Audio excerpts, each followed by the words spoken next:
and the costumes. A special thanks to Jeffrey Pomeroy for our music, Zoe Burke for intimacy coaching, and Alexander Lane for some text work.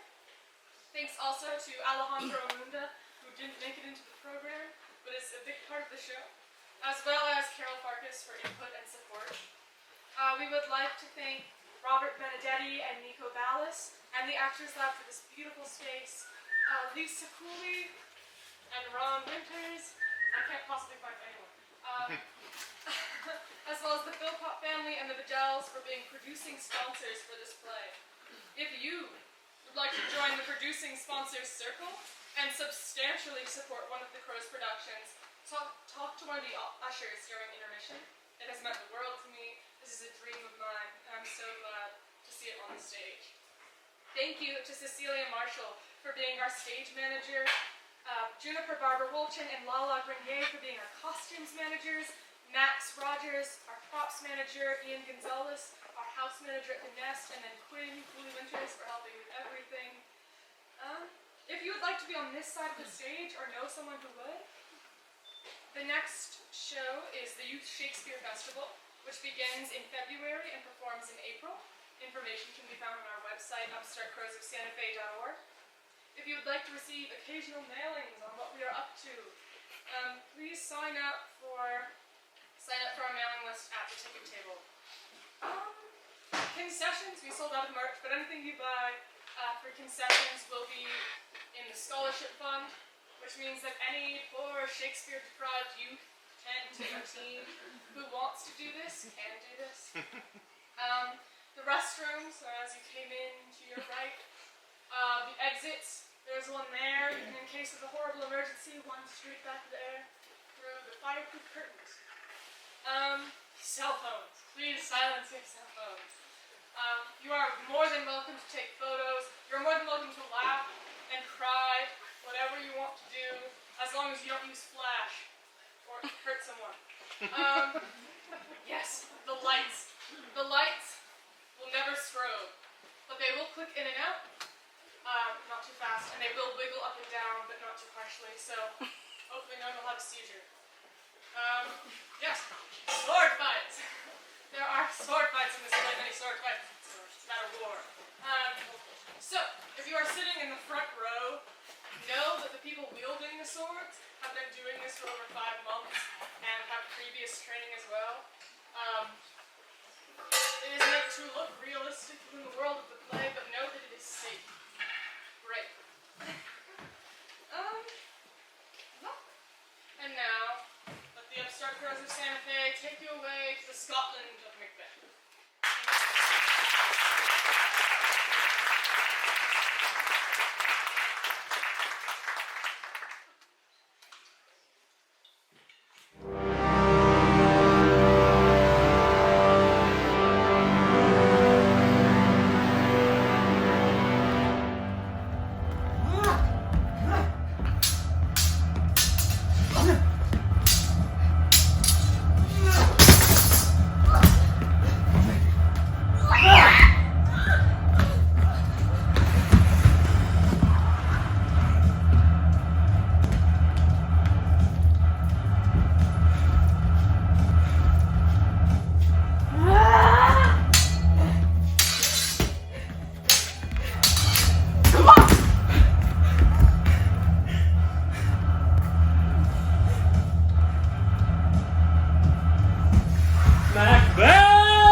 In lightning or in rain. When the early bird is done, when the battle's lost and won, that will be ere the set of sun. Where the place? upon the heath, There to meet with Macbeth. I come, Grey Milken. I couch anon. Fair is foul and foul is fair. Hover through the fog and filthy air.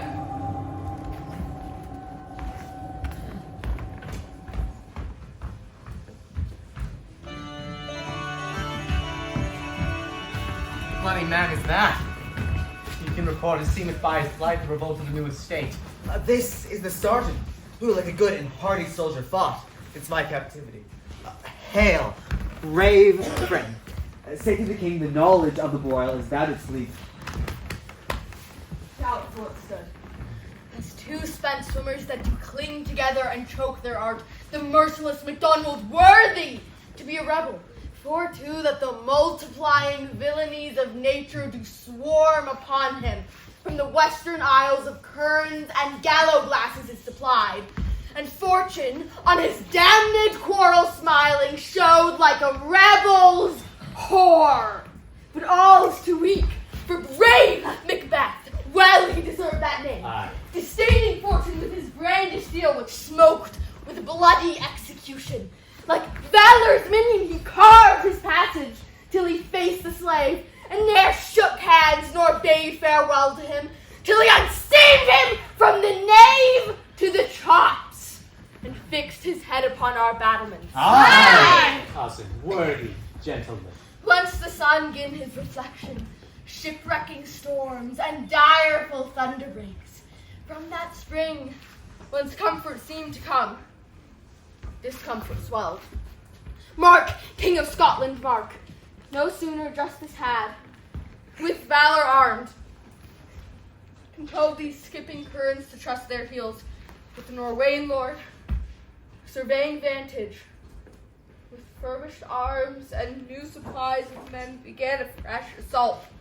This may not this our captains, Macbeth and Banquo. Aye, as sparrows, eagles, or hare the lion. If I say sooth, I must report they were as cannons overcharged with double cracks. So they doubly redoubled strokes upon the foe, except they meant to bathe in reeking wounds or memorize another Golgotha. I cannot. Did I faint? My cautious cry for help. While thy wound become me as thy words, they smack upon them both. Go, get him, surgeons. Who's there?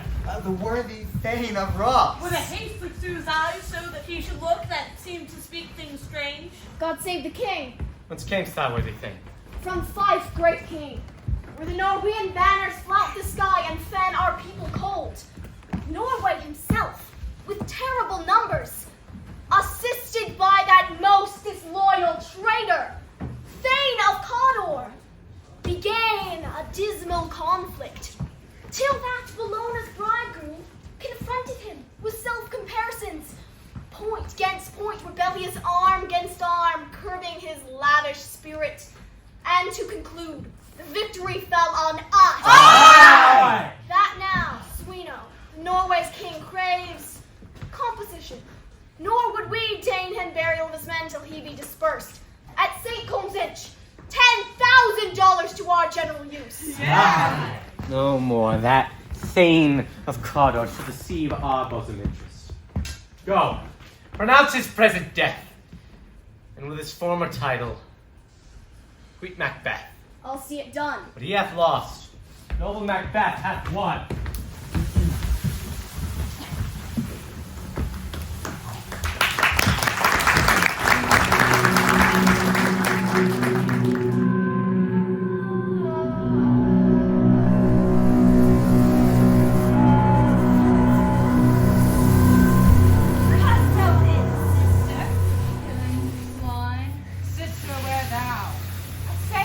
wife had chestnuts in her mouth, and mounched and mounched and mounched.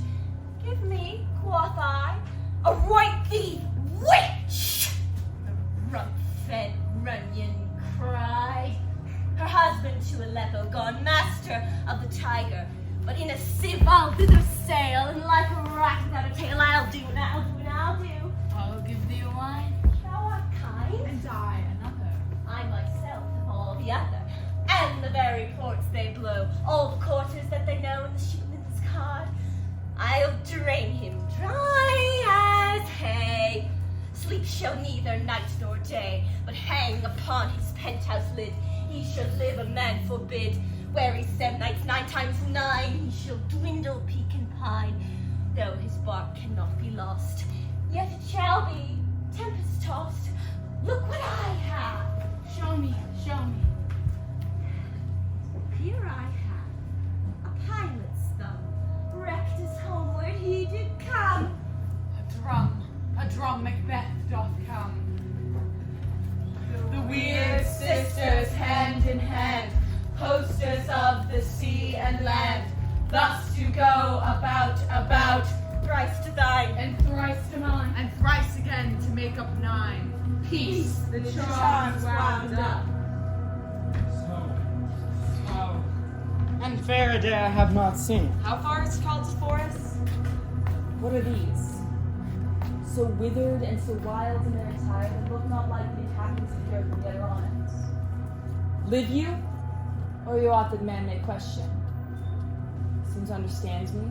By each and one laying your skinny finger upon a chappy lips, you should be women, yet your ears forbid me to interpret that you are so. Speak! If you can, what are you? Oh, hail Macbeth, hail to thee, thane of gloves. Oh, hail Macbeth, hail to thee, thane of Cawdor. Oh, hail Macbeth, that shalt be king hereafter. Good sir, why do you start and seem to fear things if you sound so fair? In the name of truth, are you fantastical, or that indeed which outwardly you show? My noble partner you greet with present grace and great prediction of noble having and of royal hope that he seems rapt on. To me you speak not. You can look into the seeds of time and see which rains will grow and which will not. Speak then to me, who neither beg nor fear your favors nor your hate. Hail, hail, hail! Lesser than Macbeth and greater. Not so happy, yet much happier. Thou shalt get kings, though thou be none. So all hail Macbeth and Banquo. Banquo and Macbeth all hail. Stay! You imperfect speakers, tell me more. By Sinal death I know I'm Thane of Glons, but how of Cawdor? The Thane of Cawdor lives a prosperous gentleman. To be king sends not within the prospect of belief, no more than to be Cawdor. Say from whence you owe this strange intelligence, or why upon this blasted heath you stop our way with such prophetic greeting. Speak! I charge you!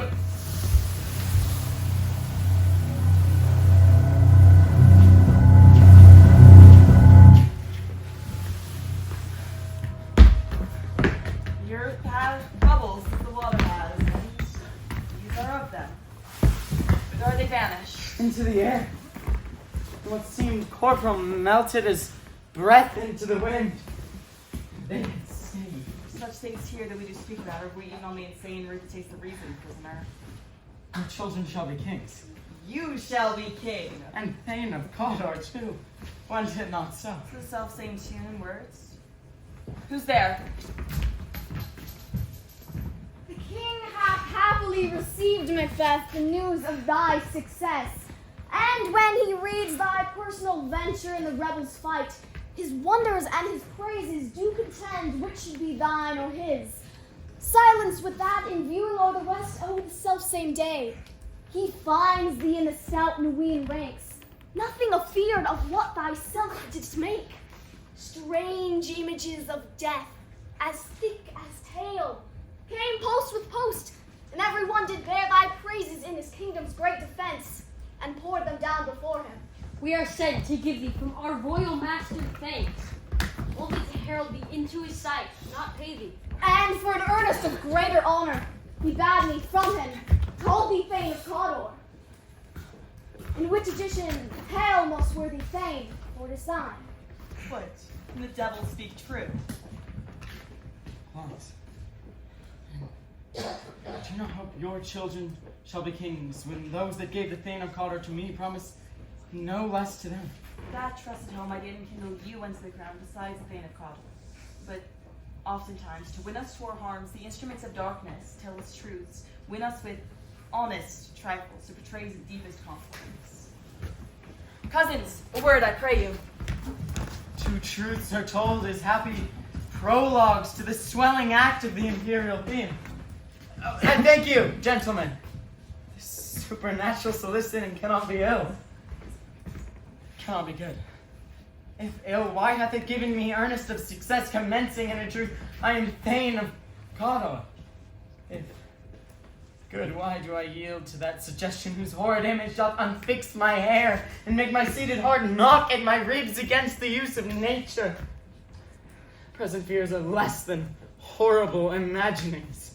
My thought, whose murder yet is but fantastical, shakes so my single state of manner function is smothered in surmise, and nothing is but what is not. Our partner's rats. If chance will have me king, by chance may crown me without my stir. New honors come upon him in like our strange garments, cleave not to their molds, but with the aid of use. Come what come may.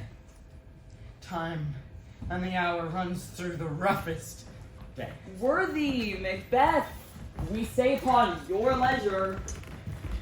Give me your favor. My dull brain was wrought with things forgotten. Kind gentlemen, your pains are registered where every day I turn the leaf to read them. Come, let us toward the king. Think upon what hath chanced. In more time than the interim waiting, let us speak our free hearts each short. Very gladly. So then enough. Come, friends.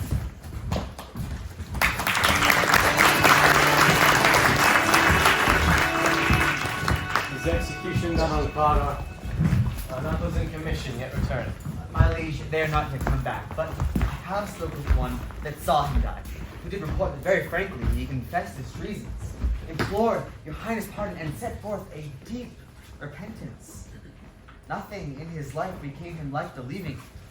He died as one that had been studied in his death, to throw away the dearest thing he owned as for a careless trifle. There's no art to find the mind's construction in the face. He was a gentleman on whom I built an absolute trust. Worthiest cousin! No! Duncan. Ah, the sin of my ingratitude even now was heavy on me. Thou art so far before that swiftest thing of recompense is slow to overtake thee. Wouldst thou it's less deserved, that the proportion of thanks and payment might have been mine. Only I have left to say, more is thy due than all can pay. Service and loyalty I owe, and doing pays itself. Your highness part is to receive our duties, and our duties are to your throne and state, children and servants that do but what they should by doing everything save toward your love and honor. Welcome hither. I have begun to plant thee, and will labor to make thee full of growing. Noble Banquo, who has no less deserved, nor should be known no less for having done so.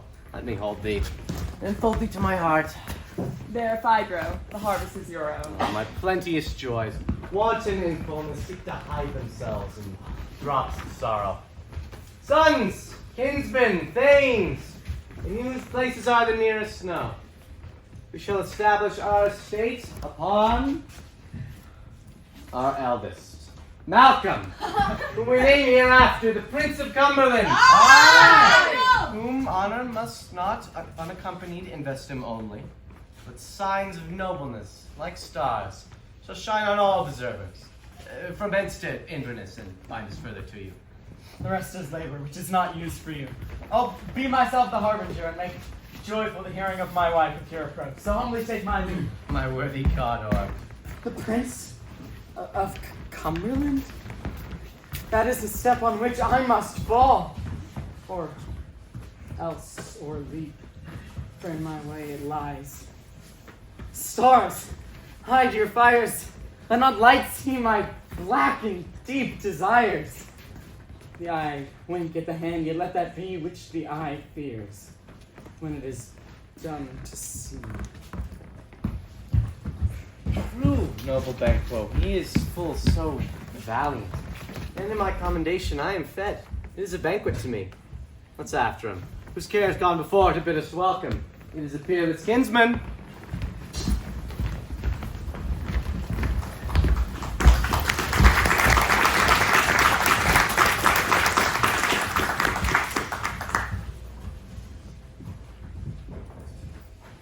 They met me in the day of success, and I have learned by the perfectest report they have more in them than mortal knowledge.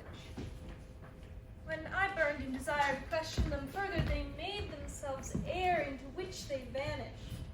Whilst I stood wrapped in the wonder of it, came missives from the king, who all hailed me Thane of Cawdor, by which title before these weird sisters saluted me, and referred me to the coming on of time with Hail, King that shalt be. This have I thought good to deliver thee, my dearest partner of greatness, that thou mayest not lose the dues of rejoicing by being ignorant of what greatness is promised thee. Lay it to thy heart, and farewell. Glums thou art, and Cawdor, and shalt be what thou art promised. Yet I do fear that thy nature is too full of the milk of humane kindness to catch the nearest way. Thou wouldst be great, art not without ambition, but without the illness that should attend on it. What wouldst thou highly, that wouldst thou wholly, wouldst not play false, and yet wouldst wrongly win. Thou'dst have great gloms, that which cries, thus thou must do it if thou have it. The which rather thou dost fear to do than wishest it undone. Hie thee hither, that I may pour my spirits in thine ears, and chastise with the valor of my tongue all that impedes thee from the golden round, which fate and metaphysical aid do seem to have thee crowned withal. What are your tidings?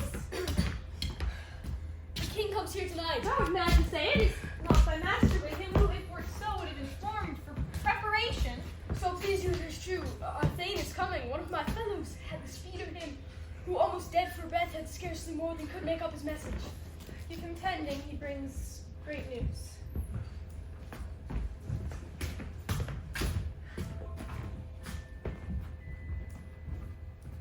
The raven himself is hoarse, that croaks the fatal entrance of Duncan under my battlements.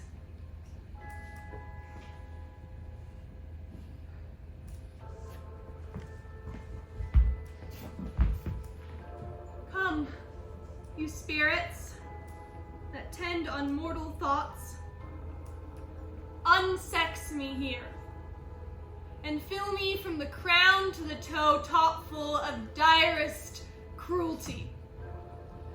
Make thick my blood, stop up the access and passage to remorse, that no compunctious visitings of nature may shake my fell purpose, nor keep peace between the effect and it. Come to my woman's breasts, and take my milk for gall. You murdering ministers, wherever in your sightless substances you wait on nature's mischief. Come, thick night, and pall thee in the dunnest smoke of hell, that my keen knife see not the wound it makes, nor heaven peep through the blanket of the dark to cry, hold, hold. Great gloms!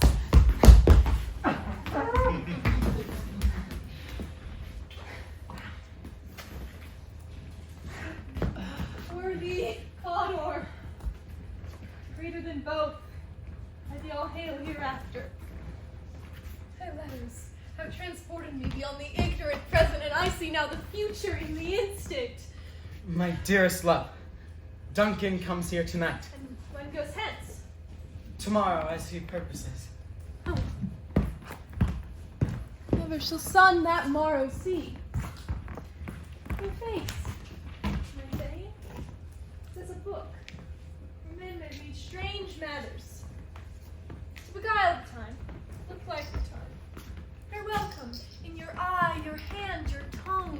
Look like the innocent flower, but be the serpent under it. He that's coming must be provided for, and you shall put this night's great business into my dispatch, which shall, for all our days and nights to come, bring solely sovereign sway and You will masterdom. speak further. Only look up clear. To alter favor ever is to fear. Leave all the rest to me.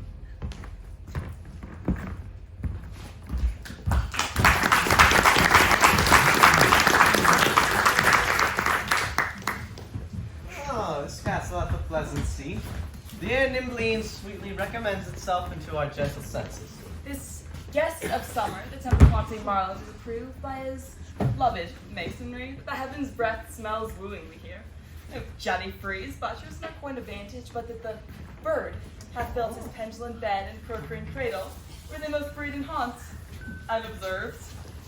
The air is delicate. See, our honored hostess.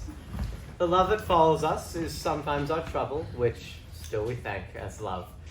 Herein I will teach you how you shall beg God us for your pains and thank us for your trouble. All our service at every point twice done, and then done double. We're poor and single business to contend against those honors deep and broad wherewith your majesty loads our house. For those of old and the new honors heaped up to them, we rest your servants. Where's the Thane of Cawdor? We coached him at the heels and had a purpose to be his purveyor. Oh, but he rides well.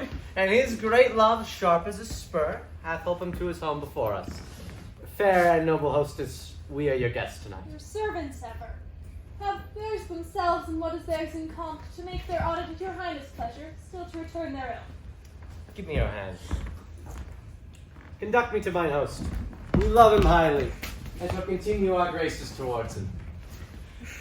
By your leave, hostess.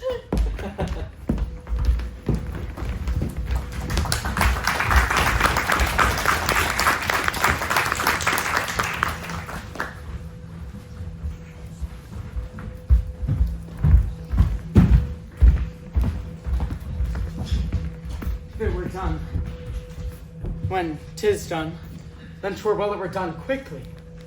If the assassination could trammel up the consequence and catch with his surcease success, but that this blow might be the be-all and the end-all here. But here upon this bank and shoal of time, we jump the life to come. But in these cases, we still have judgment here, that we but teach bloody instructions, which being to return to plague the inventor. This even-handed justice commends the ingredients of our poisoned chalice to our own lips. He is here in double trust. First, as I'm his kinsman and his subject, strong both against the deed. Then, as his host, who should against his murder shut the door, not bear the knife myself. Besides, this Duncan hath borne his faculties so meek, hath been so clear in his great office, that his virtues will plead like angels, trumpet-tongued against the deep damnation of his taking off. And pity, like a naked newborn babe striding to blaster, heaven's cherubim horsed upon the sightless couriers of the air shall blow the horrid deed in every eye, the tears shall drown the wind. I have no spur to prick the sides of my intent, only bolting ambition which o'erleaps itself and falls on the other. Run out with me. He is almost up. Why have you left the chamber? Hath he asked for me? No, you know he has. We will proceed no further in this business. He hath honored me of late, and I have bought golden opinions from all sorts of people, which would be now worn in their newest gloss, not cast aside so soon. What's the hope? Drunk? Wherein you dressed yourself? Hath it slacked sense and wakes it now to look so green and pale on what it did so freely? From this time, such I account thy love. Art thou afeared to be the same in thine own act and valor as thou art in desire? Wouldst thou have that which thou seems the ornament of life and live a coward? in thine own esteem, letting I dare not wait upon I would, like the quartet, yes! Give me peace! I dare do all that may become unmanned. Who dares do more is none. What beast was it then which made you break this enterprise to me? When you durst do it, then you were a man. And to be more than what you were, you would be so much more the man. Nor time, nor place did it adhere, yet you would make both. They have made themselves, and at their fitness now does unmake you. I have given some, and know how tender 'tis. The love, the babe that milks me. I would, while it was smiling in my face, have plucked my nipple from its boneless gums and dashed the brains out!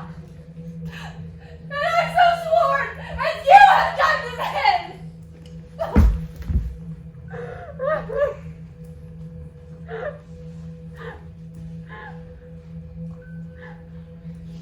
If we should fail. We fail.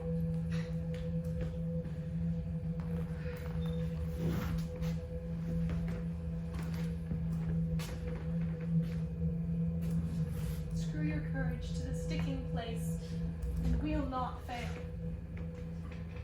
When Duncan is asleep, for to the rather shall his day's hard journey soundly invite him. His two chamberlains will I with wine and wassail so convince that memory, the warder of the brain, shall be a fume, and the receipt of reason a limbeck only. When in swinish sleep their drenched natures lies as in a death, what cannot you and I perform upon the unguarded Duncan? What not put upon his spongy officers to bear the guilt of our great quell?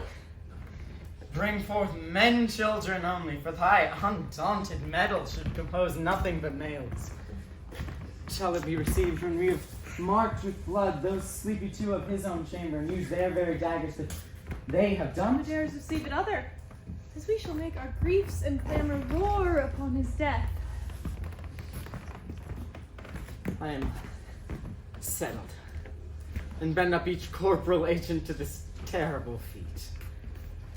Away, and mock the time with fairest show. False face must hide with the false one.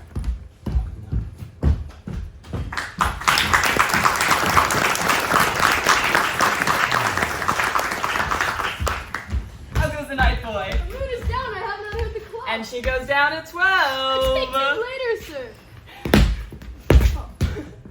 Hold. Take my sword. There's husbandry in heaven. Candles are all out. Take thee that too. A heavy summons lies like lead upon me, yet I would not rest. O merciful powers, they give way in your cursed thoughts, and nature gives way to in repose. Give me my sword. Who's there? A friend.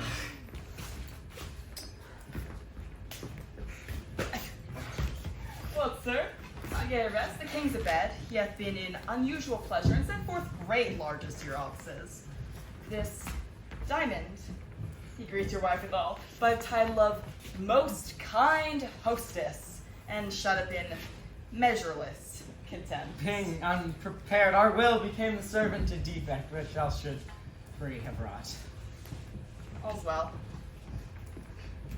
I dreamt last night of the Wyrd sisters. To you they have shown some truth. I think not of them. Yet, when we can entreat an hour to serve, we would do well to grant minutes and words upon that business. You would grant the time. At your kindest leisure. You shall plead to my consent when 'tis, it shall make honor for you.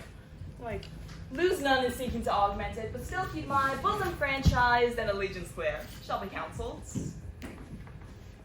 Could propose the while. Like to you, sir.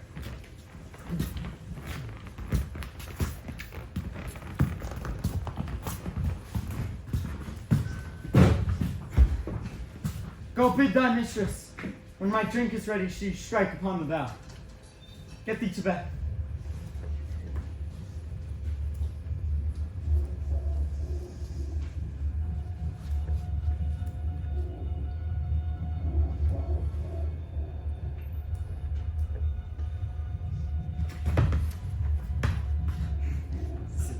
which I see before me.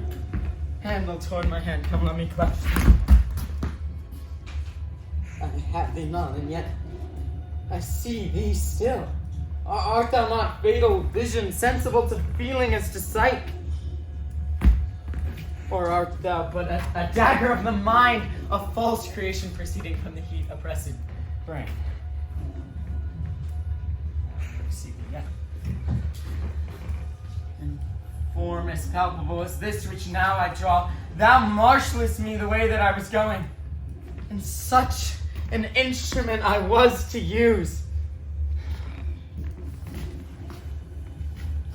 Mine eyes are made fools of the other senses, or else worth all the rest. Oh, I see thee still. And on thy blade indulgent gouts of blood which was not so before. There's no such thing. It is the bloody business which informs thus to mine eyes. Now o'er the 1/2 world, nature seems dead, and wicked dreams abuse the curtained sleep. Witchcraft celebrates Baal Hecate's offerings, and withered murder alarmed by his sentinel the wolf, whose howls has watched thus with his stealthy pace, with Tarquin's ravishing strides towards his design moves like a ghost. Oh, sure, and firm set earth. Hear not my steps, which way they walk, for fear the very stones prate of my whereabout, and take the present horror from the time which now suits with it. Was I threat he lives. Words to the heat of deeds too cold breath gives. I go, and it is done. The bell invites me. Hear it not, Duncan, for it is a knell that summons thee to heaven. Or to hell.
Them drunk hath made me bold.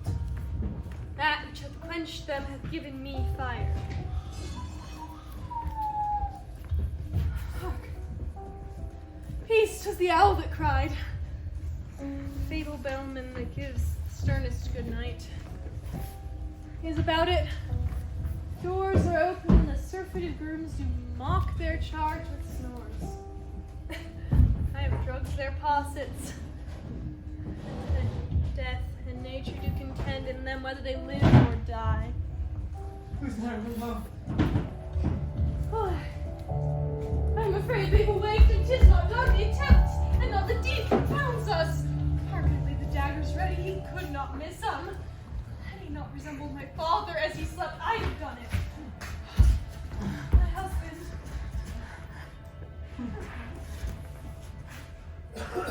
I've done the deed. Just thou not hear a noise. The owls scream and the crickets cry. Did you not speak? What? Now? As I descended, Cry? hark who lies in the cemetery. Donalbain. This is a sorry sight. Foolish thought to say a sorry sight. There's one would laugh and sleep, and one cried murder. That they did wake each other, I stood and heard them, but they did say their prayers and address them again to sleep. There are two lodged together. One cried, God bless us, and amen the others. They had seen me with these hangman's hands. Listening there, for I could not pronounce amen when they did say God bless us. Consider it not so deeply. Wherefore could I not pronounce amen? I had most need of blessing, and amen stuck in my throat. These deeds must not be thought of these ways, so it will make us mad. I heard a voice cry, sleep no more. Oh, the house, Macbeth, just murder sleep, the innocent sleep, sleep that knits up the raveled sleeve of care, death of each day's life, sore labor's bath, balm of hurt and minds. Great nature's second course. What do you mean?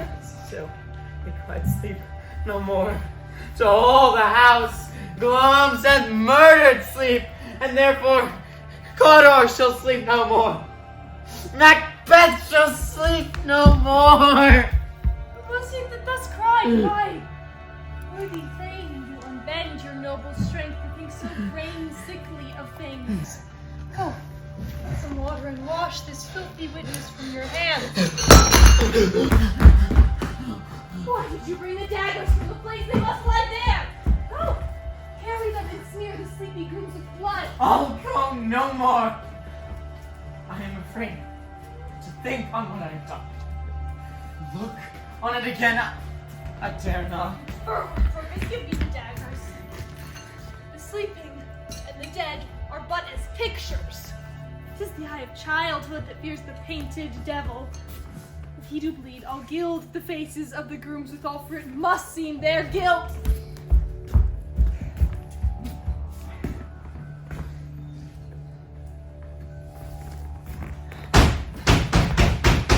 Whence is that knocking? Oh, how is it with me when every noise appalls me? What hands are here? They pluck out mine eyes. Will all great Neptune's ocean wash this blood clean from my hand? No, this my hand will rather the multitudinous seas in Gonadine, making the green one red. My hands are of your color, but I shame to wear a heart so white. At the gate retires to our chamber. A little water clears us of this deed. How easy it is then. Your constancy hath left you unattended. Now, Doc, get on your nightgown, lest occasion call us and show us to be watchers. Be not lost so poorly in your thoughts. To know my deeds were best not know myself. Wake Duncan with thy knocking. I would thou could.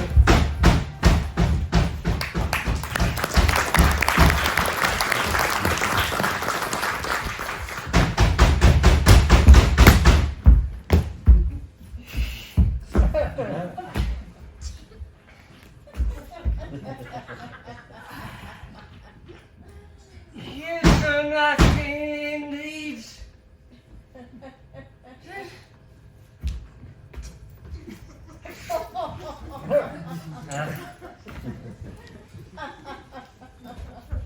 If a man were a porter of Hellgate, he should have old turning the deed.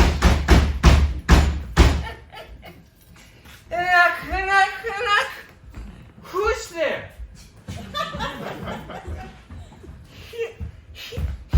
Here's the farmer that hanged himself on expectation of plenty. Come in, Zane. Have napkins enough about you. Here you'll sweat for it. Knock, knock. Who's there in the devil's name? Here's an equivocator who could swear in both scales against either scale. Who committed treason enough for God's sake, yet could not equivocate to heaven. Who come in equivocator? Knock, knock, knock, knock, knock. Who's there? Oh, here's an English tailor come hither for stealing out of a French hose. Ha! Come in, tailor. Here you may roast your goose. Never is quiet. What are ya?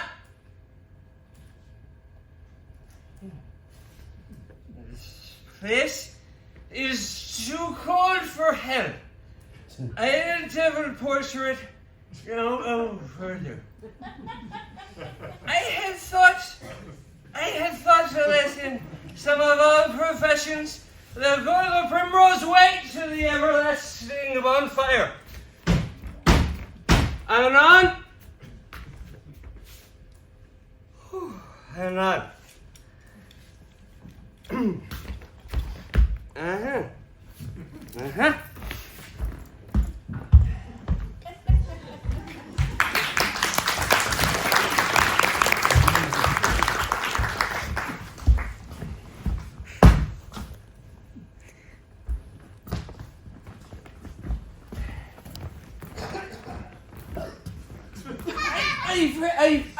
I pray you remember the border. Was it so late, friend?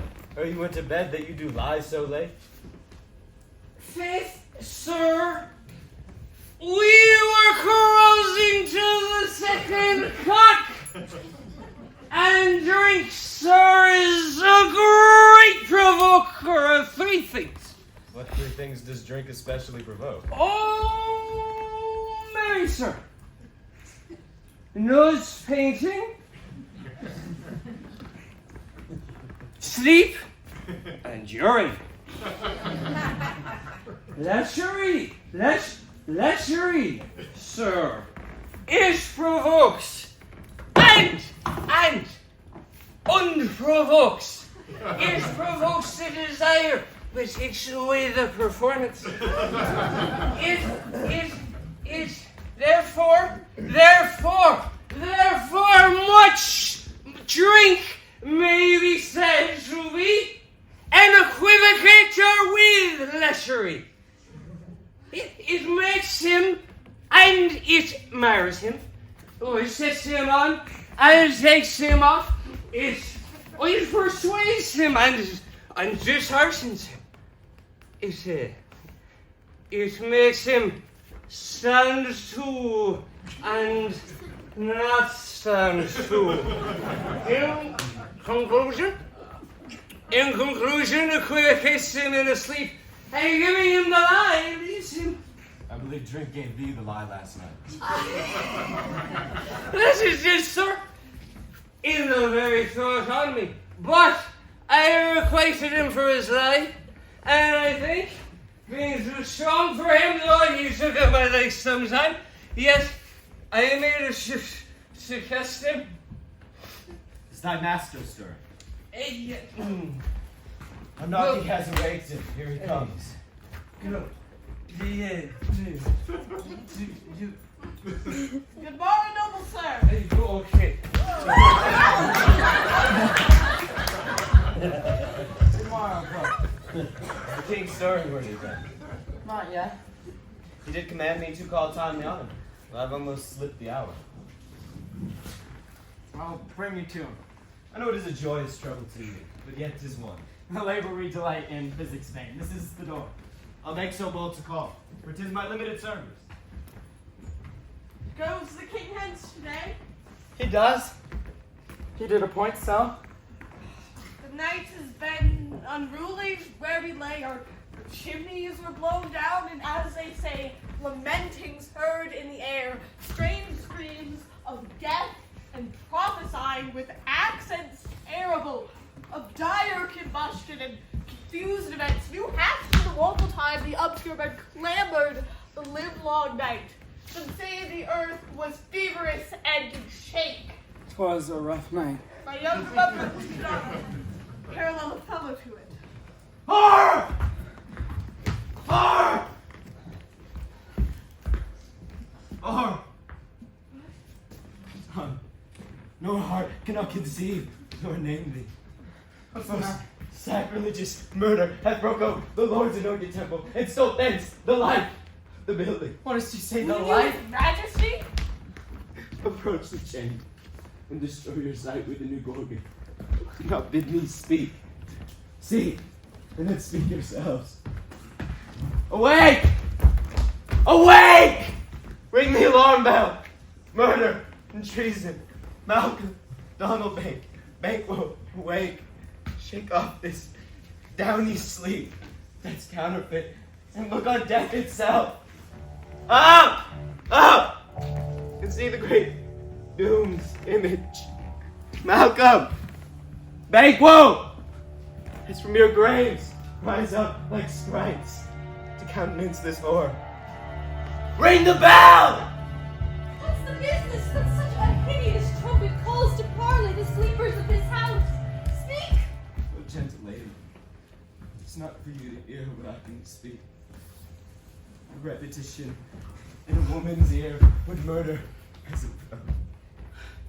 Oh, Banquo, Banquo, a royal king's murder. Oh, alas, what?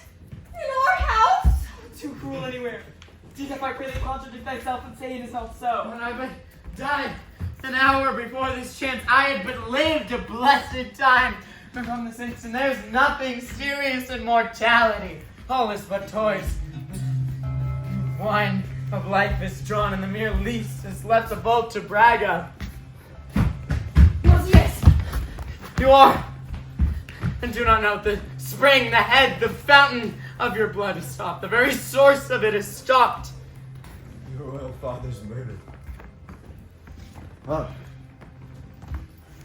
By who? Those of his chamber, as it seemed, had done it. Their hands and faces all bagged with blood, and we found their daggers unwiped upon their pillows. No man's life was to be trusted with them. Oh, yet I do repent me of my theory that I did kill them. Wherefore did you so? Who can be wise, amazed, loyal, and neutral in a moment? No man my violent love out. The violent expedition of my violent love outran the pause of reason. Here lay Duncan, his silver skin laced with his golden blood. His gashed stabs look like a breach in nature for ruin's wasteful entrance. There the murders, steeped in the colors of their trays. Who could refrain that had a heart to love, and in that heart courage to make love's known? Pull me hence! Oh. Look to the lady. Why don't we hold our tongues? That most may claim this argument for ours. What should be spoken here? For our fates, hid in an auger hole, may rush and seize us. That's away. Our tears are not yet. Our strong sorrow upon the foot of motion. Looks the lady. And when we have our naked frailties hid to suffer an exposure, let us meet. Question this most bloody piece of work. Fears and scruples shake us. In the hand of God I stand, and thence against the undivulged presence I fight of treasonous malice. And so do I. So all. Let us briefly put on manly readiness, and meet at the hall together. Contented. Well contented.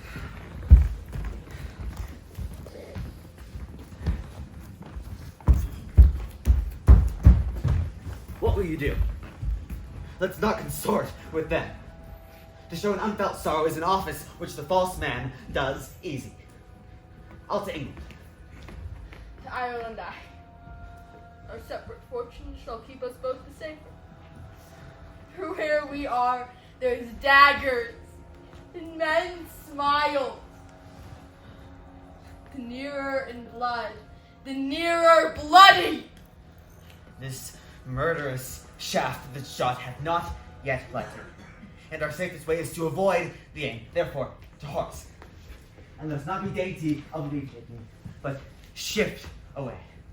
There's warrant in that theft, which steals itself when there's no mercy left.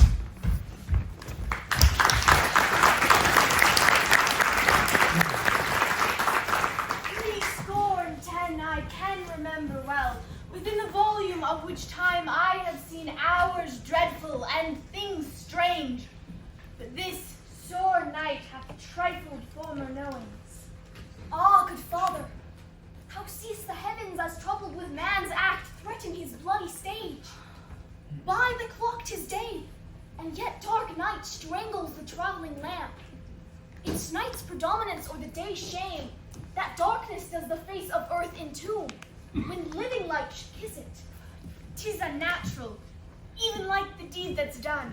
On Tuesday last, a falcon, towering in her pride of place, was by a mousing owl hawked at and killed. And Duncan's horses, a thing most strange and certain, beauteous and swift, the minions of their race, turned wild in nature, broke their stalls, flung out, contending against obedience as they would make war with mankind. 'Tis said they eat each other. They did so, to the amazement of mine eyes that looked upon it. Here comes the good Macduff. How goes the world, sir, now? I see you not. It's known who did this more than bloody deed. Those that Macbeth hath slain. Alas the day, what good could they pretend? They were suborned. Malcolm and Donalbain, the king's two sons, are stolen away and fled, which puts suspicion upon them of the deed. Against nature still.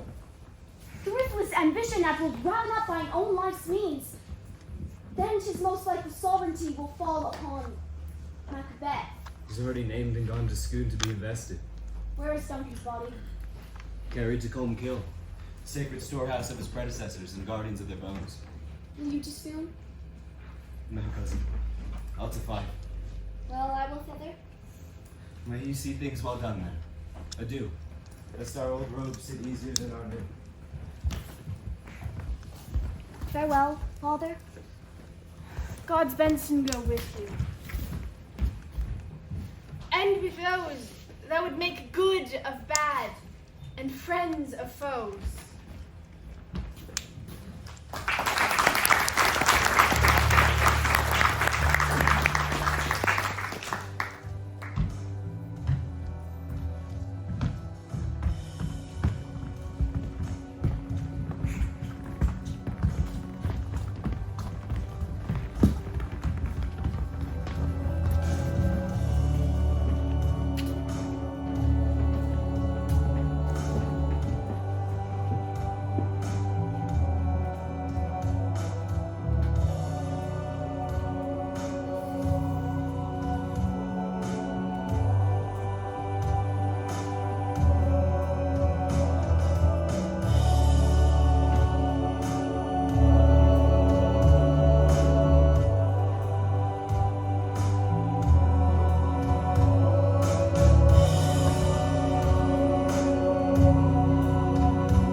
All as the weird women promised.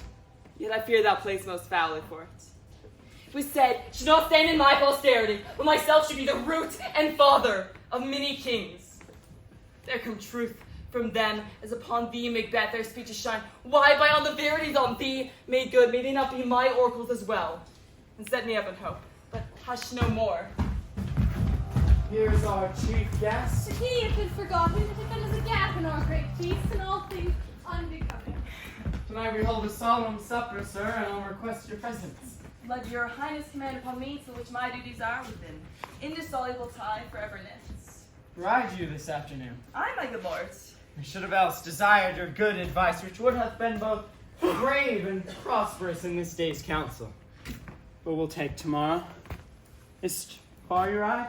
As far my lord is a filth time twixt this and supper. Go not my horse the better, I must become a bar of the night for a dark hour or twain. Fail not our feast. My lord, I will not. We hear our bloody cousins are bestowed in England and in Ireland, not confessing their cruel parasite, filling their hearers with strange invention. But of that tomorrow. Therewithal we shall have cause of state craving us joint. Hi, Torres. Adieu, till you return at night. Goes Fleance with you? My good lord, our time does call upon us. I wish your horses swift and sure of foot, and so I do commend you to their backs. Farewell. Let every man be master of his time, till 7 at night. To make society a sweeter welcome, we will keep ourselves till supper time alone. Well then, God be with you. Sir, a word with you. Attend those men our pleasure. They are, my lord, is at the palace gate. Bring them before us. To be thus is nothing, but to be safely thus. Our fears in Banquo stick deep, and in his royalty of nature reigns that which would be feared. 'Tis much he dares, and to that dauntless temper of his mind he hath a wisdom that doth guide his valor to act in safety. There's none but he whose being I do fear, and under him my genius is rebuked, as it is said Mark Antony's was by Caesar. He chid the sisters when they first put the name of king upon me, and bade them speak to him. Then prophet like they hailed him father to a line of kings. Upon my head they placed a fruitless crown, and put a barren scepter in my grip, thence to be wrenched with an unlineal hand, no son of mine succeeding. If it be so, for Banquo's issue have I filed my mind. For them the gracious Duncan have I murdered, but rancors in the vessel of my peace, only for them. And mine eternal jewel given to the common enemy of man to make them kings, the seeds of Banquo kings. Rather than so, come fate into the list and champion me to the utterance. Who's that? Now go to the door. Stay there till we come. Was it not yesterday we last spoke together? It was so too, your highness. Well then, now have you considered of my speeches? Know that it was he in times past who held you so under fortune, which you had thought had been our innocent son. This I made good to you in our last conference, passed in probation with you, how you were crossed in hand, how wrought the instruments, who wrought with them, and all things else that might to half a soul into a notion craze, say, thus did Banquo. You made it known to us. I did so, and went further, which is now our point of second meeting. Do you find your patience so predominant in your nature that you can let this go? Are you so gospel to pray for this good man, and for his issue, whose heavy hand hath bowed you to the grave and beggared yours forever? We are men, my liege. I in the catalogue ye go for men, as hounds, greyhounds, mongrels, spaniels, curs, shuffs, and water-rugs, demi-wolves are all clept by the name of dogs. The valued file distinguishes the swift, the slow, the subtle, the housekeeper, the hunter, every one according to his kiss, which bounteous nature hath in him closed, whereby he does receive particular addition from the bill that writes them all alike, and so of men. Now, if you have a station near the file, not of the worst rank of manhood, say it.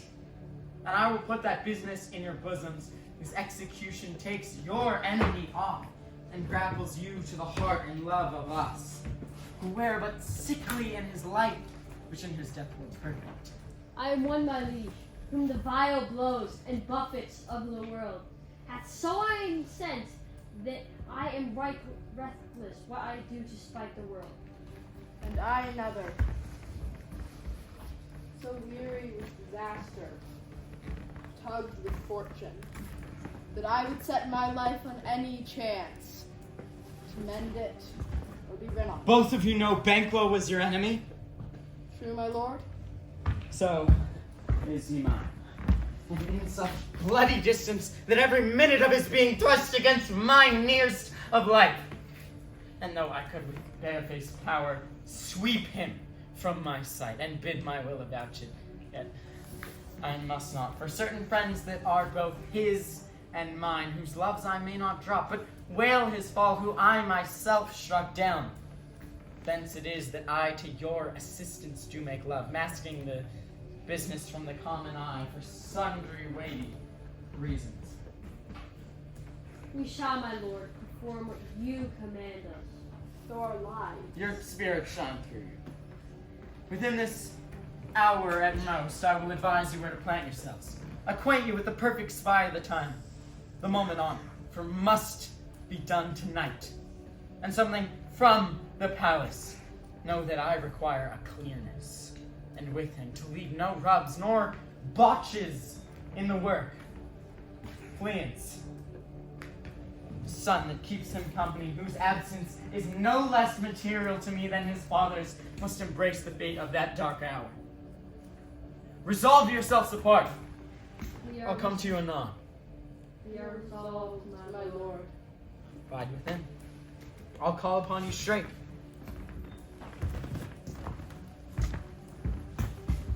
It is concluded. Banquo, thy soul's flight, if it find heaven, must find it out tonight.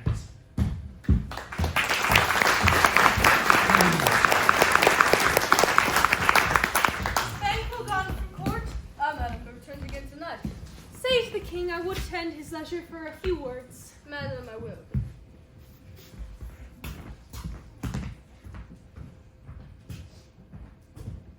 Not sad.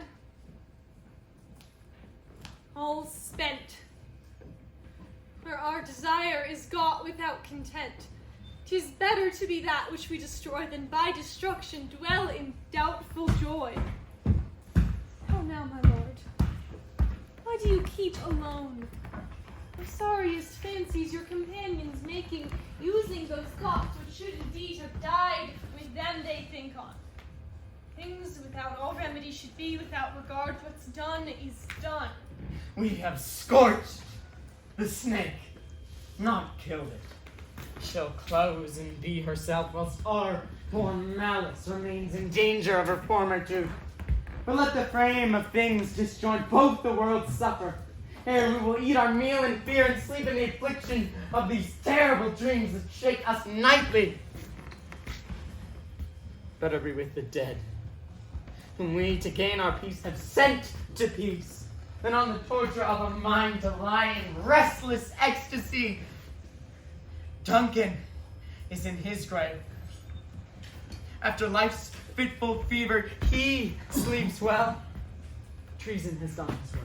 Nor steel, nor poison, malice domestic, foreign levy, nothing can touch him further. Come on, gentle my lord. Sleek o'er your rugged looks. Be bright and jovial amongst your guests tonight. So shall I, love. And so I pray thee you. Let your remembrance apply to Banquo. Present him eminence both with eye and tongue. Unsafe the while that we must lave our honors in these flattering streams and make our faces visards to our hearts, disguising what they are. You must leave Oh, this! full of scorpions is my mind, dear wife. Thou know'st Banquo and his fleance lives. But in the nature's copies not eternal. There's comfort yet. They are assailable. Then be thou talking. ere the bat hath flown his cloistered flight, ere to black Hecate's summons the shard-born beetle hath rung. By its yawning peal there shall be done a deed of dreadful moment. What's to be done? Be innocent of the knowledge, dearest Chuck, till thou applaud the deed. Come, seeming night, and scarf up the tender eye of pitiful day, and with thy blank and invisible hand cancel and tear to pieces that great bond which keeps me pale. Light thickens, and the chromics wing to the rooky wood. The things of day begin to droop and drowse, whilst night's black agents to their praise do rouse. Not marvelous at my words, but hold thee still. Things bad begun make strong themselves by ill. So prithee go with me.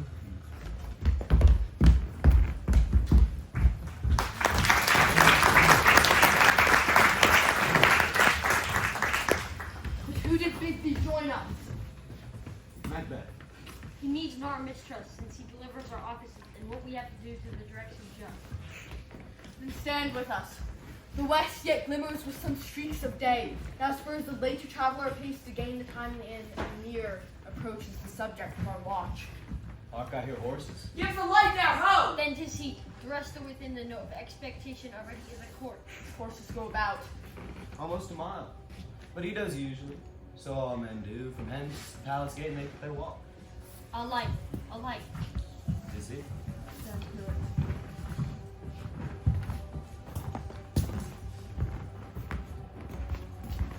Will we rain tonight? Let it come down! Fly your plans! Fly! Now makes revenge! Slave! Who did strike out the butt? Not tonight!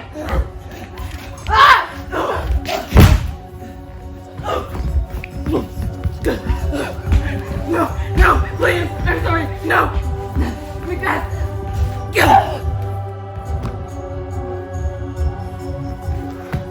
There's but one down. The sun has fled. We've lost the best half of our men. Well, let's away and save what is done.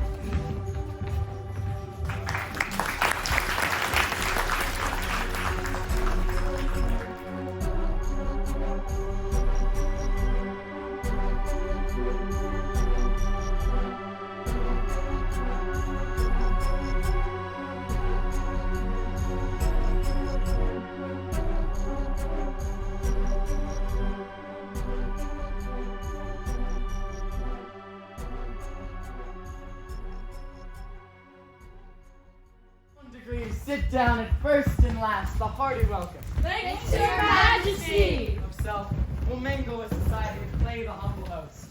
Our hostess keeps her state, but in this time we will require her welcome. Pronounce it for me, sir, to all our friends. For my heart speaks, they are welcome. Thanks to your majesty! See, they encounter thee with their heart's thanks. Here, I'll sit in the midst.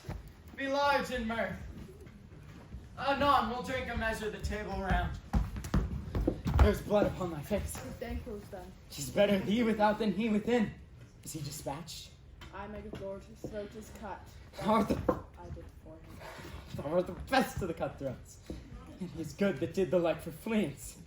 If thou didst it, thou art the non-paral.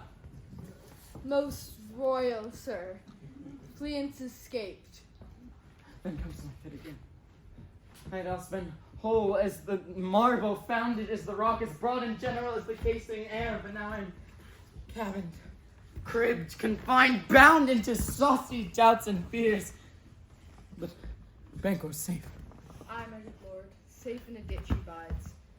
20 trenched gashes on his head. The least of death to nature. Thanks for that. There the crowned serpent lies. The worm that's fled hath that nature and time will venom breed. No tooth for the present. Get thee gone. We'll hear ourselves again tomorrow. My royal lords, you do not give the cheer. The feast is sold, it is not often bountiful to make. 'Tis given with ceremony. To feed were best at home, from thence the sauce to meat is ceremony, meeting were bare without. sweet remembrancer. Now good digestion wait on appetite, and health on both. May it please your to sit. Had we now our country's honor root for the graced person of our Banquo present, who may I rather challenge for unkindness than pity for mischance. His absence, sir, lays blame upon his promise. Please, your highness, to grace us with your royal company. The table's full. Here's a place to sit, sir. Where? Here, my good lord. What is it that moves your highness? Which of you have done this? My good lord. I guess I'll say I did it. Never shake thy gory locks at me. Gentlemen, rise. His highness is not well. Worthy friends, my lord is often thus, and has been from his youth. The fit is momentary. Upon the thought he will again be well, if you much note him, you shall offend him and extend his passion. Feed and regard him not. Are you a man? And a bold one that dare look on that which might appall the devil. Oh, proper stuff. This is the very painting of your fear. This is the air-drawn dagger which you said led you to Duncan. How these flaws and starts, impostors to true fear, would well become a woman's story at a winter's fire authorized by her grandam. Shame itself. Why do you make such faces when all's done you look but on a stool? Prithee, see, there, look, lo, behold, what say you? Why, what care I? If thou canst not speak to. If in our graves must send those we bury back, our monument shall be the maws of kites. Put a man in folly. If I stand here, I saw him. Sorry for shame. Blood hath been shed ere now. The golden time, the gentle wheel. I incensed 2 murders. Have been performed too terrible for the ear. The time had been that when the brains were out, the man would die, and there an end. And now they rise again with 20 mortal murders on their crowns and push us from our stools. This is more strange than such a murder is. My worthy lord, your noble friends do lack you. Do not muse at me, my most worthy friends. I have a strange infirmity, which is nothing to those that know me. Come, love and health to all, then I'll sit down. Give me some wine.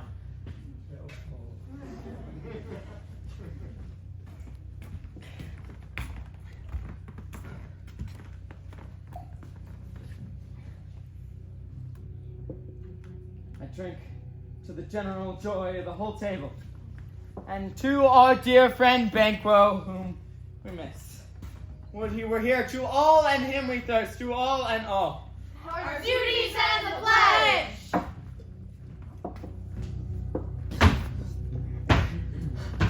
Avaunt, and quit my sight! Let the earth hide thee, thy bones are marrowless, thy blood is cold. Thou hast no speculation in those eyes which thou dost glare with. Think of this good tears as a thing of passion. 'Tis no other. Only it spoils the pleasure of the time. What man dare? I dare. Approach thou like the rugged Russian bear, the armed rhinoceros, or the hurricane tiger. Take any shape but that, and my firm nerves shall never tremble. Or be alive again, and dare me to the desert with thy sword. If trembling I inhabit, then protest me the baby of a girl. Ants, horrible shadow, unreal mockery, ants!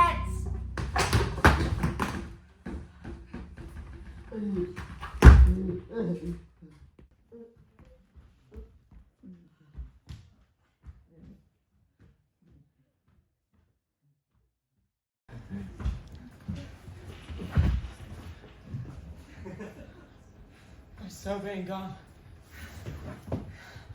I am a man again. Pray you sit still. You disgraced the birth, broke the good meeting with most admired disorder. Can such things be? And overcome us like the summer's cloud. You make me strange, even to the disposition that I own. When I think you can behold such sights and keep the natural ruby of your cheeks, when mine is blanched with fear. What sights, my lord? The greatest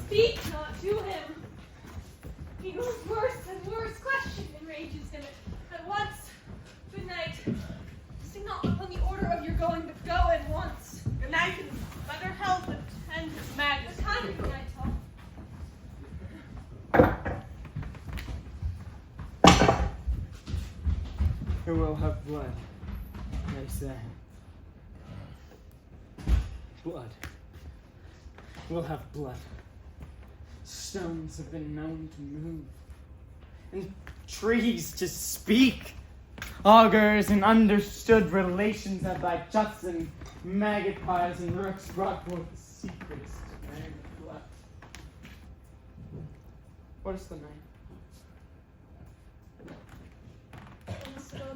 Morning, which is which? How sayest thou, Macduff denies his person at our great bidding? Did you send to him, I sir? hear it, by the way, but I will say. There's not but one in this house I don't keep a servant feed. I will to the Wyrd sisters, and betimes I will, more shall they speak, and I am bent to know by the worst means the worst, for my own good. All causes shall give way. I am in blood, stepped in so far. Should I wait no more? It were as tedious as go o'er. Strange things I haven't had that will to hand, which must be acted ere they may be scanned. Like the season of all natures, sleep.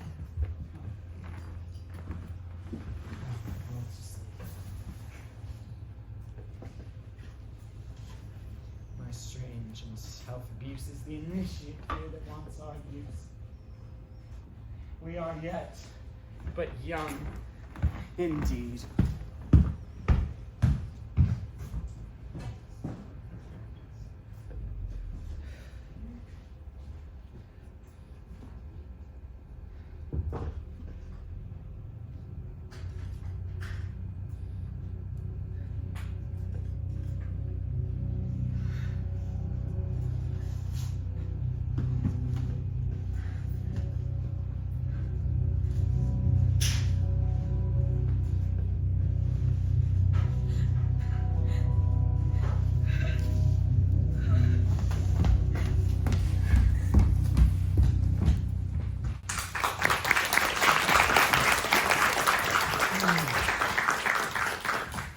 My former speeches have been good thoughts which, in it to the Father, only I say, things have been strangely born. The gracious Dr. pitied of Macbeth, Mary was dead. Right now in Banquo walk too late. Men must not walk too late. Who cannot let the thought of our wrong speech was for Malcolm and for Donald to kill my gracious father? How we did grieve Macbeth, how he did strengthen in pious faith, that clearly would spare. The slaves of drink and dolls of sleep, was that not nobly done? I am wisely too, for it would have angered any heart alive to hear the men denied. So they say, you have borne all things well, and I do think that had he done his son subject his key, and please heaven he shall not, they should bind with her to kill a father. This is please. Peace. The wrong words, because he felt his presence at the tyrant's feast. So can you tell me where he bestows himself? The son of Duncan, from whom his shrine holds, lives in the English court and received the most pious Edward. He was great, the malevolence afford him nothing. Patience, high respect. Thither Macduff is gone to praise the holy king, and wake Northumberland more like seaward. But by the help of these, with him again, we may again give to our table meat, sleep to our nights, free from our feasts and banquet bloody knives, and receive free honors all within time for now. But this report is so exasperated the king that he prepares an attempt of war. Sent it to Macduff. He did, and with an absolute stern-up eye, the county messenger turns his back and comes, as if to say, you'll rule a time that calls me this answer. And that will might advise him to caution, to hold the distance and wisdom can provide. Some holy angel flies to the court of England and enfolds his messenger I come. The swift blessing may soon return to this our suffering country under a hand accursed. I'll send my prayers with him.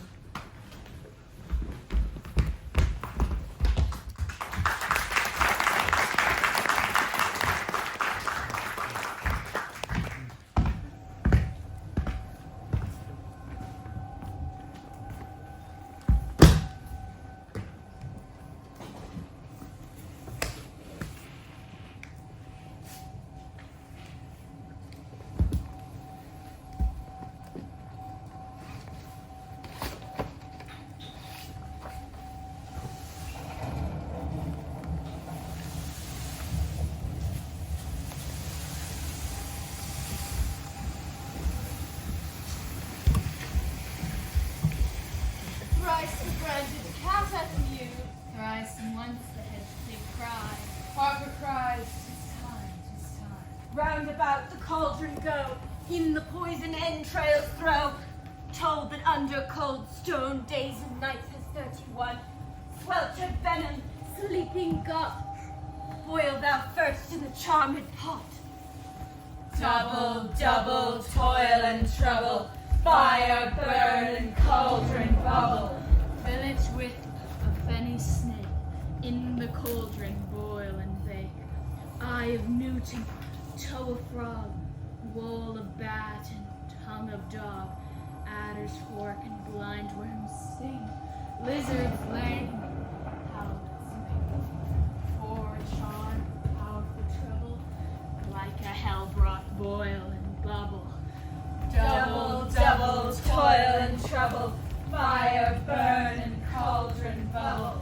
scale of dragon, tooth of wolf, witch's mummy, maw and gulf of the ravened salt sea shark, roots of hemlock digged in the dark, liver of blaspheming Jew, gall of goat, and slips of yew, silvered in the moon's eclipse, nose of Turk and Tartar's lips, finger of birth, strangled babe, ditch delivered by a drab, make the gruel thick and slab, and thereto a tiger's chardron, for the ingredients of our cauldron. Double, double, toil and trouble, fire burn and cauldron bubble. Cool it with a baboon's blood, then the charm is firm and good. The prison of my thumbs, something wicked this way comes.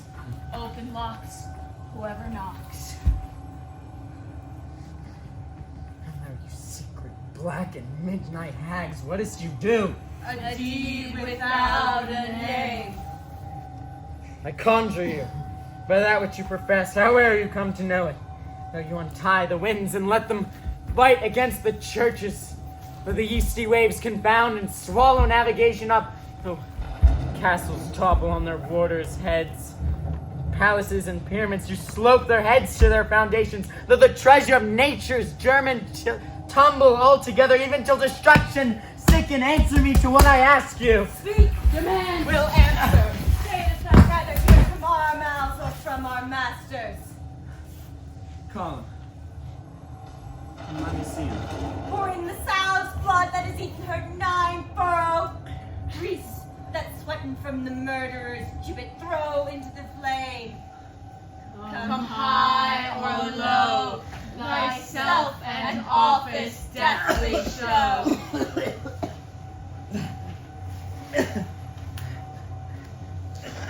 Macbeth, Macbeth, Macbeth, beware Macduff, beware the Thane of Fife. Dismiss me, enough. Whatever thou art, for thy good caution, thanks. Thou hast heard my fear right, but one word more. Hear his speech, but say thou not. Here's a second more potent than the first. Macbeth, Macbeth, Macbeth. Had I 3 ears, I'd hear thee. be bloody, bold, and resolute. Laugh to scorn the power of man, for none of woman born shall harm Macbeth. Then live, Macduff. What need I fear of thee? Yea, I'll make assurance double sure and take a bond of faith.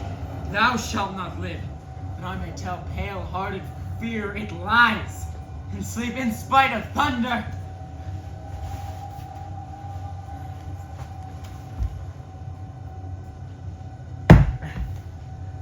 But what is this that rises like the issue of a king, and wears upon his baby brow the round and top of sovereignty?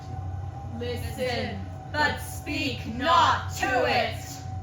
Be lion mettled, proud, and take no care. Who chafes, who frets, or where conspires are, Macbeth shall never be vanquished. Be until great Burnwood to hides and sedate hills shall come against him. That will never be. Who can impress the forest? Bid the tree unfix his earthbound root. Sweet bondmaid's good. Rebellious dead rise, never till the wood of Burnham rise. And our high place Macbeth shall live, the least of nature, to pay his breath to time and mortal custom. And my heart throbs to know one more thing. Tell me, if your art can tell so much, shall Banquo's issue ever reign in this kingdom? Seek to know no more. I will be satisfied. Deny me this, and an eternal curse fall on you. Blessings that fall. And what noise is this? Show his eyes and breathe his heart. Come like shadows, so depart.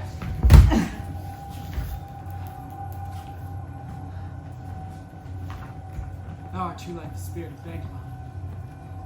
Down thy crown to sear mine eyeballs. And thy other gold-brown bow is like the first. Third is like the former. Filthy hags! Why do you show me this? The fourth, stark eyes. What will the line stretch out to the crack of doom? Another. Yet, seven. I'll see no more. Yet an eighth appears that bears a glass which shows me many more. In some I see the twofold balls and treble scepters carry. Horrible sight! And now, I see 'tis true. The blood vultured Banquo points at them and smiles. His.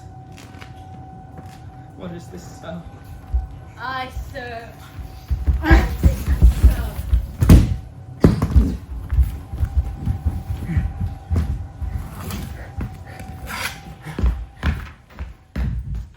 Where are they? Gone! Let this pernicious hour stand accursed in the calendar. Come in. Without them. Good morning, noble sir. Saw you the Wyrd sisters. No, my good lord. Came they not by you? No, indeed, my lord. I did hear the galloping folks. Who else came by? 'Tis 2 or 3, my lord, that bring you word. Macbeth is fled. Take good. Fled? To England! My good lord. Time thou anticipatest my dread exploits. From this moment, the very first things of my heart shall be the first things of my hand, and even now to crown my thoughts with acts. Be it fought and done, the castle of Macduff I will surprise, seize upon fight, give to the edge of the sword his wife, his babes, and all unfortunate souls that trace him in his line. No boasting like a fool. This deed all too before my purpose cools. No more sights. Where are these gentlemen? Bring me where they are.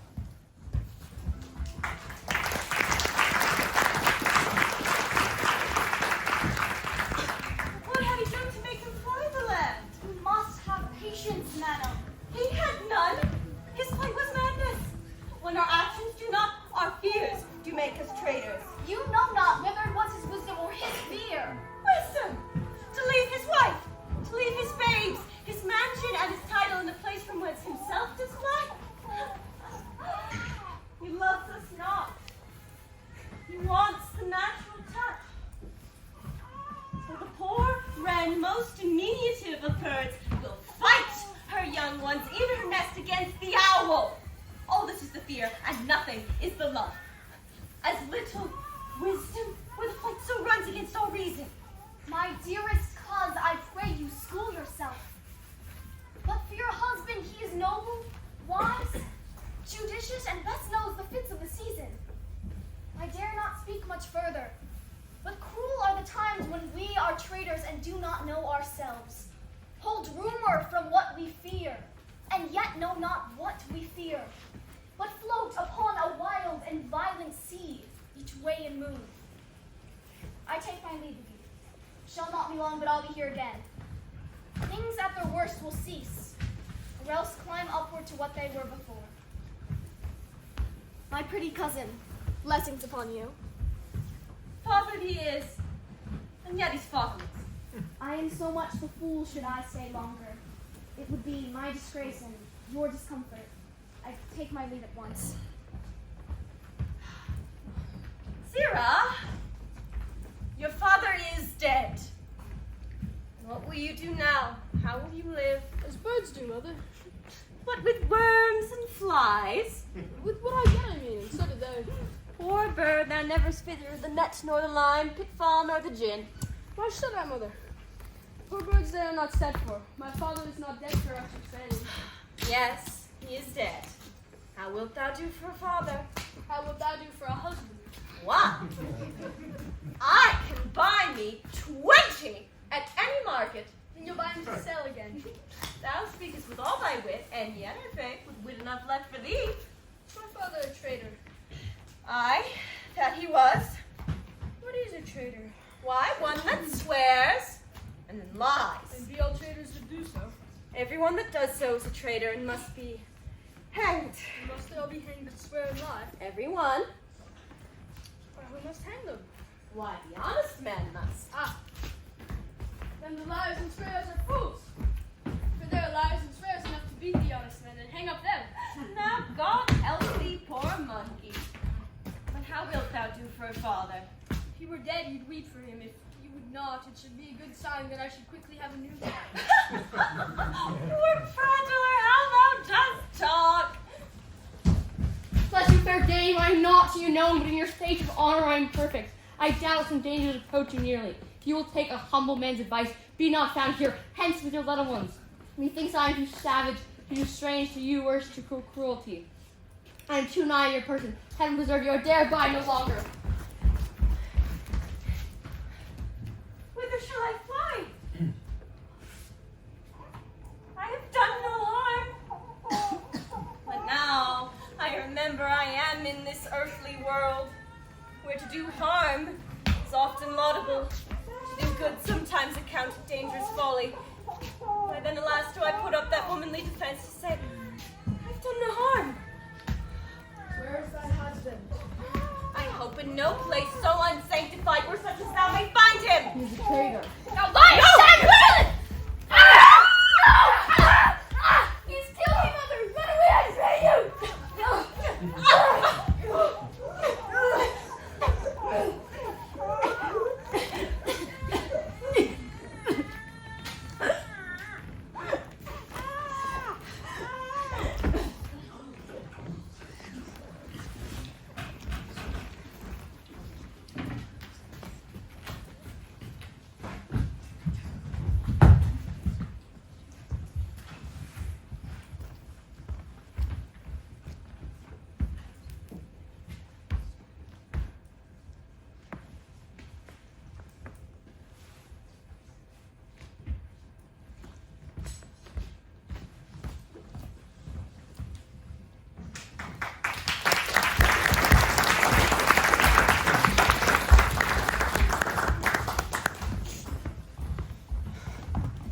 Let us seek out some desolate shade, and there weep our sad bosoms. Let us rather hold fast the mortal sword. My good men bestride our downfall and birth them.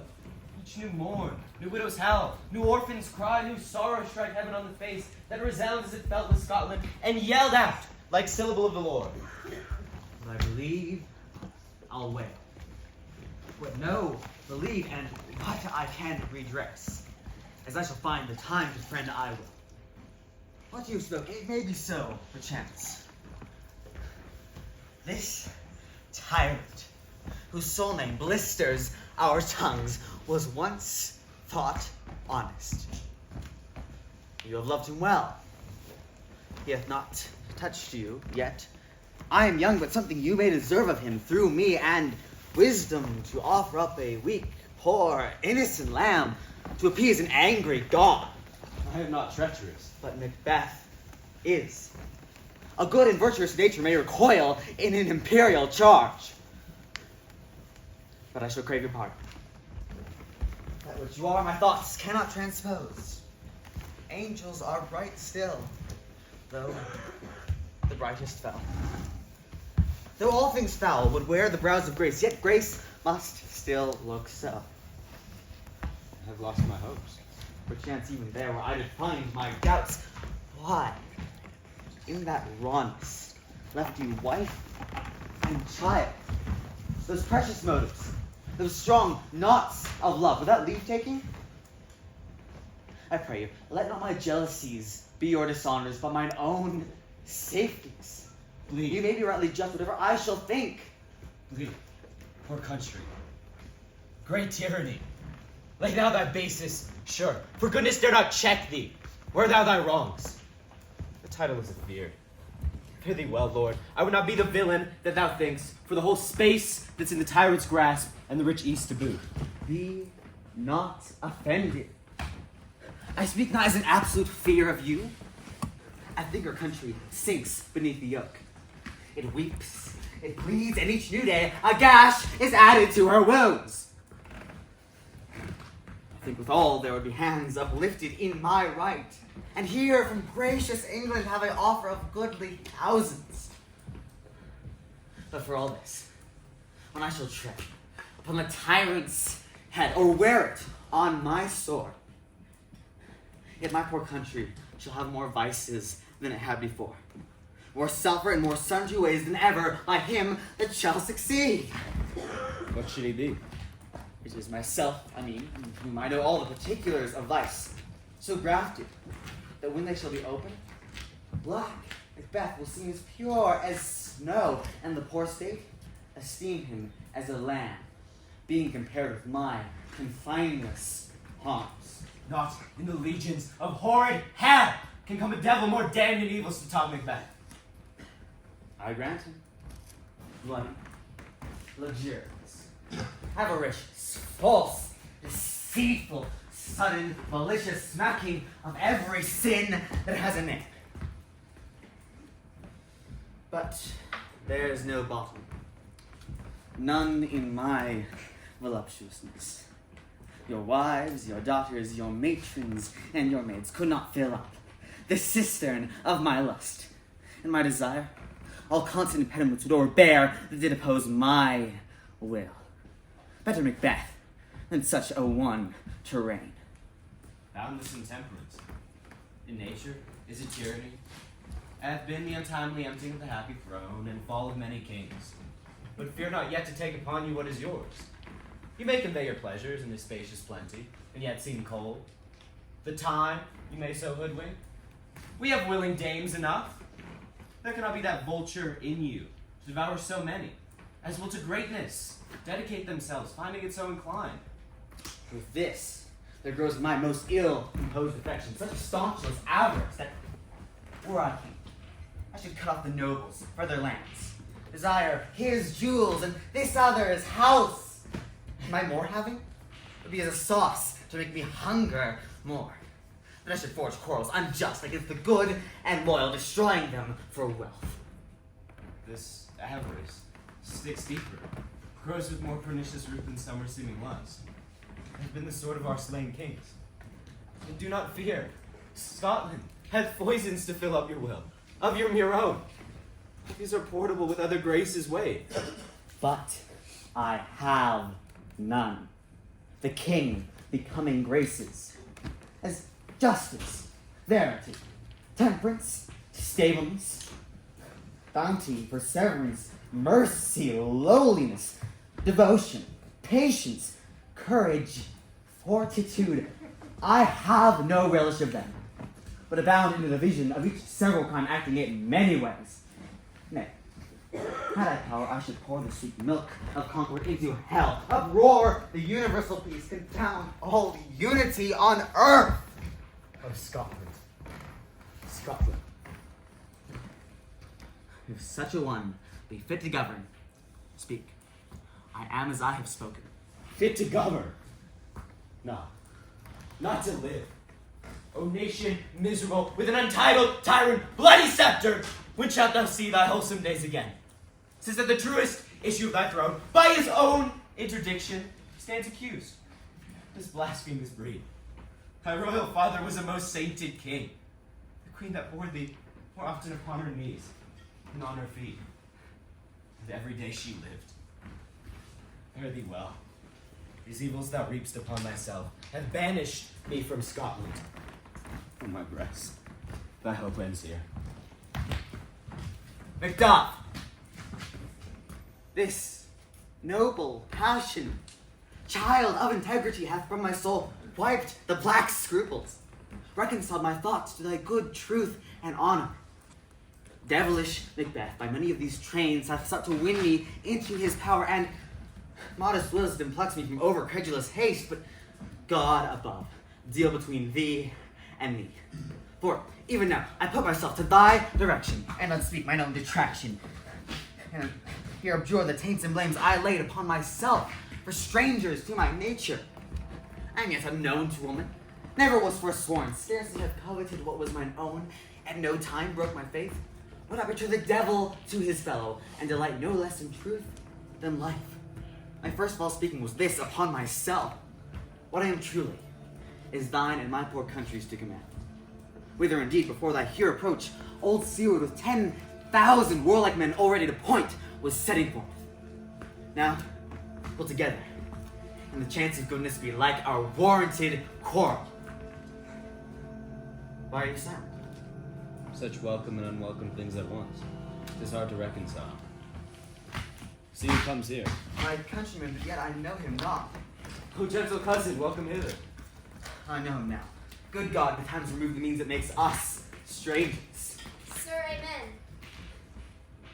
Stand Scotland where it did. Alas, poor country, almost afraid to know itself.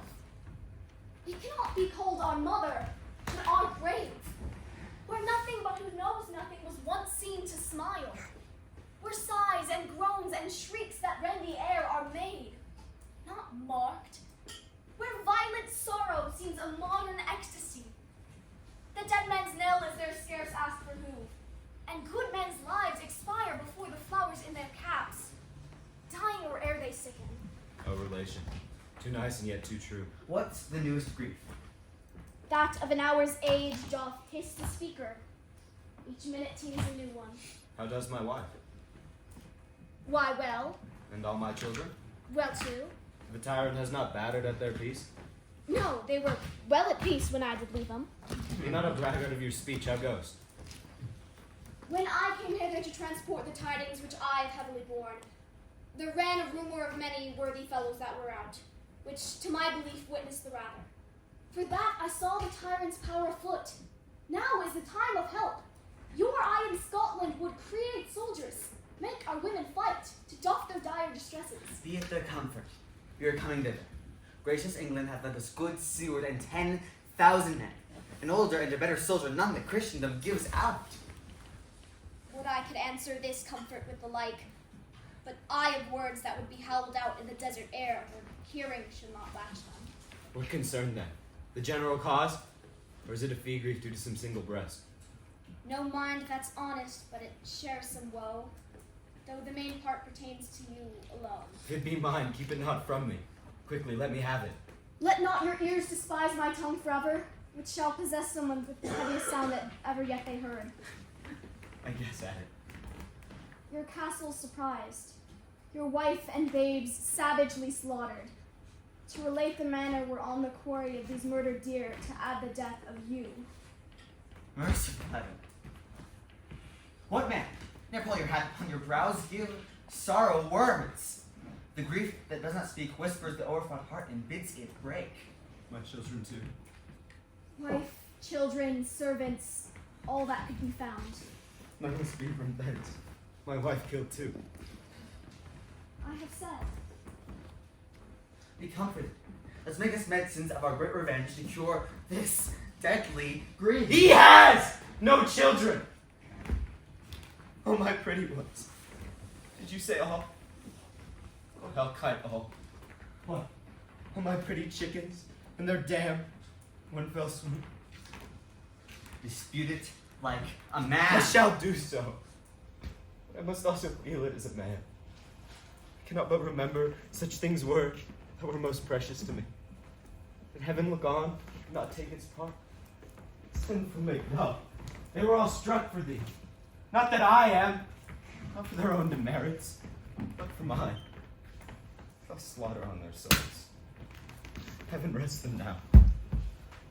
Be this the whetstone of your sword. Let grief convert to anger, blunt not the heart, enrage it.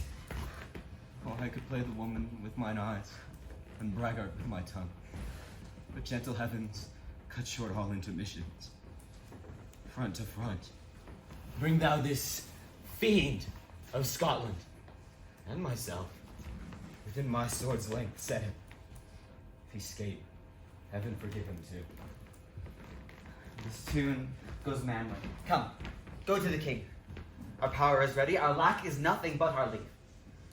Macbeth is ripe for shaking. And the powers above put on their instruments.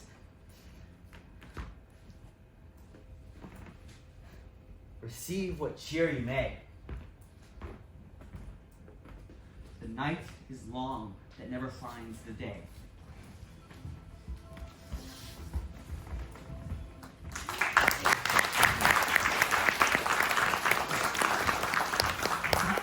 I have 2 nights watched with you, and can receive no truth in your report. When was it she last walked? Since His Majesty went into the fields, I have seen her rise from her bed, throw her nightgown upon her, unlock her closet, take forth paper, fold it, write upon it, read it, afterwards seal it, and again return to bed. Yet all this will in a most fast sleep. A great perturbation in nature. To receive at once the benefit of sleep and to do the effects of watching. In this slumbery agitation, other than her walking and other actual performances, what at any time have you heard her say? That, sir, which I will not report after her. You may to me, and 'tis most meet you should. Neither you nor anyone having no witness to confirm my speech. Lo you, here she comes. This is her very guise, and upon my life fast asleep. Observe her. Stand close. How came she by that light? Why, it stood by her. She is light by her continually. 'Tis her command. You see her eyes are open. Aye, but their scents are shut. What is it she does now? Look how she rubs her hands. It is an accustomed action with her seen thus washing her hands. I have known her continue in this a quarter of an hour. And here's a spot. Hark, she speaks. I will sit down close to her to satisfy my remembrance the more strongly. Oh, damn spot out, I say. 1, 2. And then 'tis time to do it.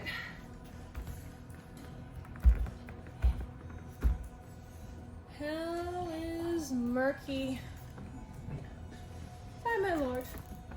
Fie, a soldier and a feared. What mean we fear?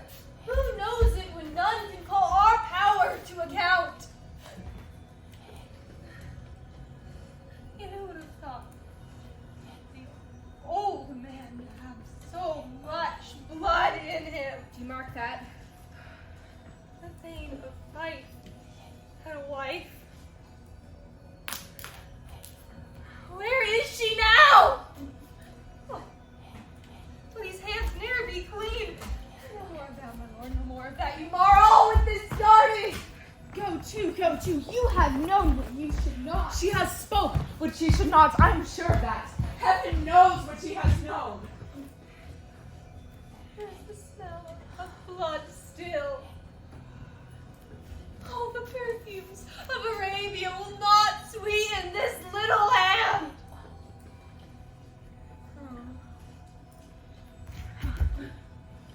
Oh.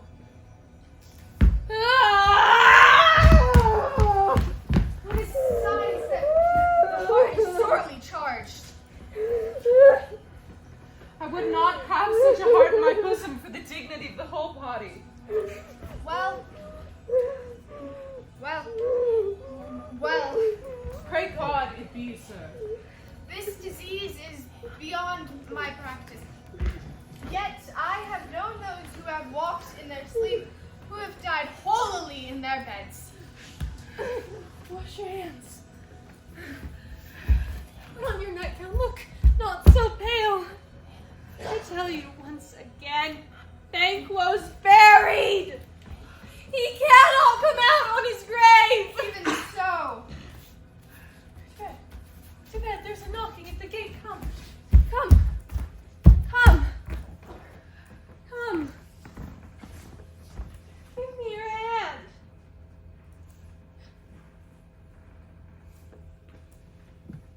What's done cannot be undone.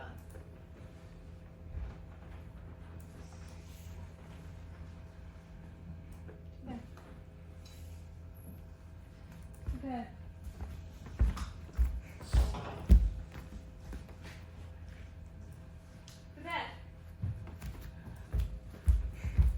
Will she go now to bed? Directly. Foul whisperings are abroad. Unnatural deeds do breed unnatural troubles. Infected minds to their deaf pillows will discharge their secrets. Nor need she the divine and the physician. God forgive us all. Look after her. Remove from her the means of all annoyance and still keep eyes upon her. So, good night. My mind, she's mated and amazed at my sight. I think, but dare not speak. Good night.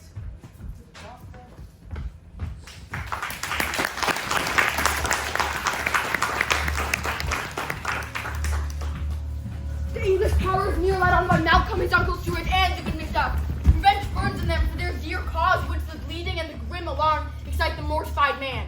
Near Burgerwood, shall we well meet them? That way are they coming. Who knows if Donald and Hugh his brother? For certain, sir, he is not. I'm a final of the gentry, and they were Seward's sons and many unrough youths, even now possess their first of manhood. What does the tyrant? Craig designated strongly, fortified. Some say he's mad, others last would be called valiant fury.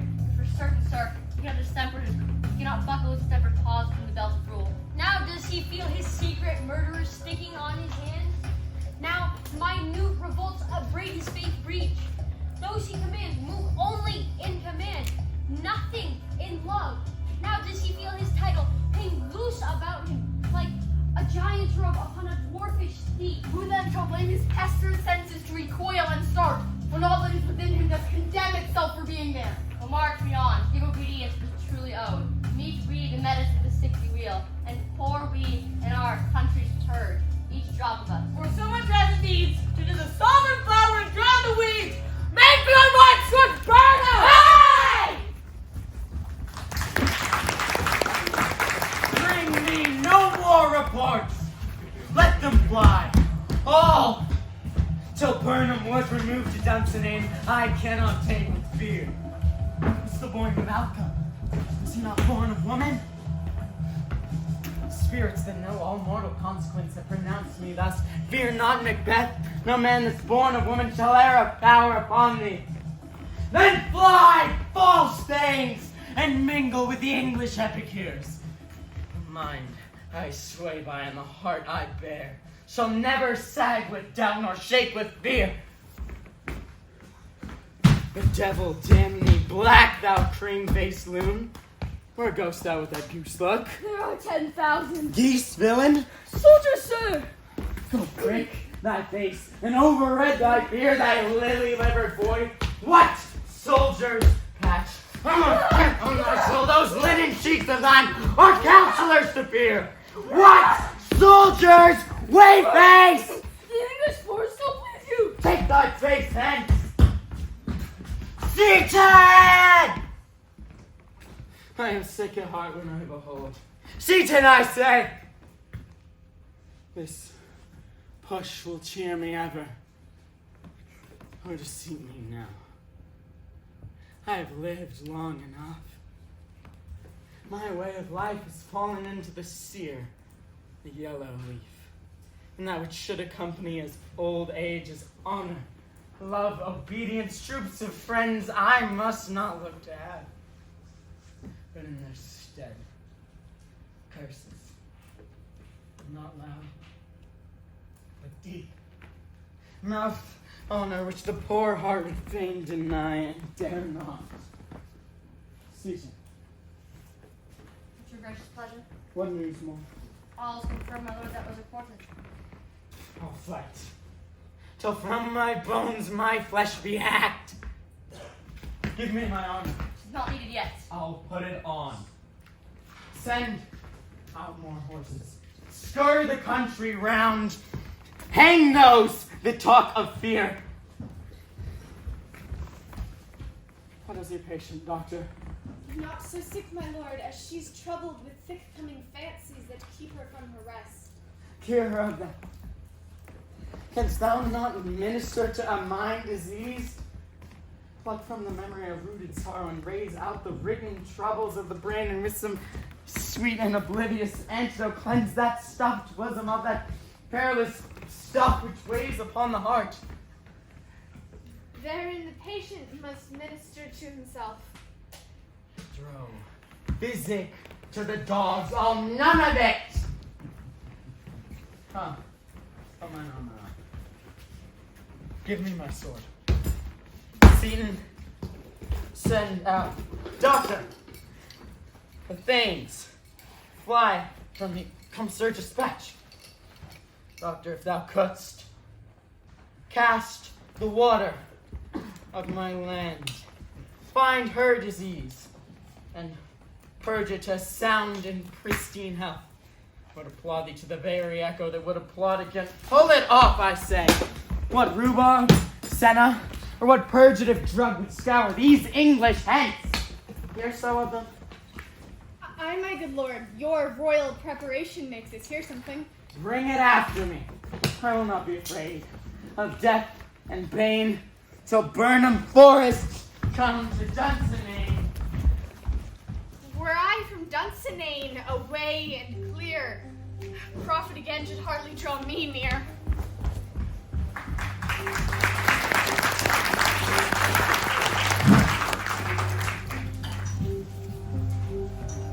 Cousins, I hope the days are near at hand that Chambers will be safe. We doubted nothing. But what is this before us? The wood is burned up. Let every soldier hew him down a bough and bear before him.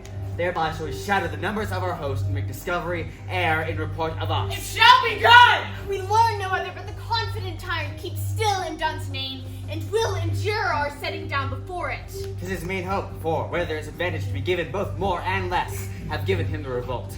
And none serve with him but constrained things, whose hearts are absent too. And our just censors attend the true events, and put we on industrious soldiership. Aye! The time approaches that will with due decision make us know what we shall say we have and what we owe. Thought speculative their unsure hopes relate, but certain issue strokes must arbitrate, towards which advance the war! Aye!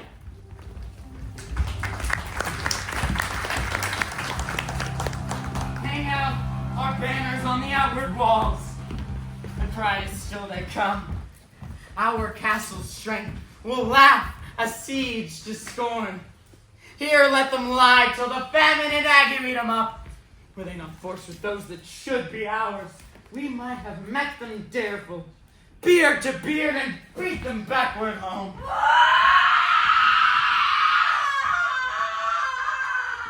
What is that noise? You cry, woman, my good lord. I've almost forgot the taste of fears. The time had been that my senses would have cooled to hear a night shriek. My foe of hair would be at a dismal treatise, rouse and stir his life brand.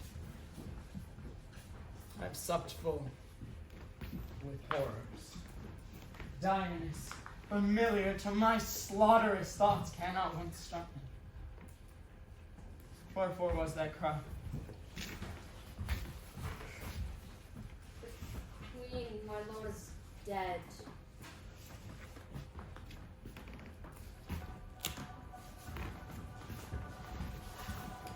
I should have died hereafter. There would have been time for such a one.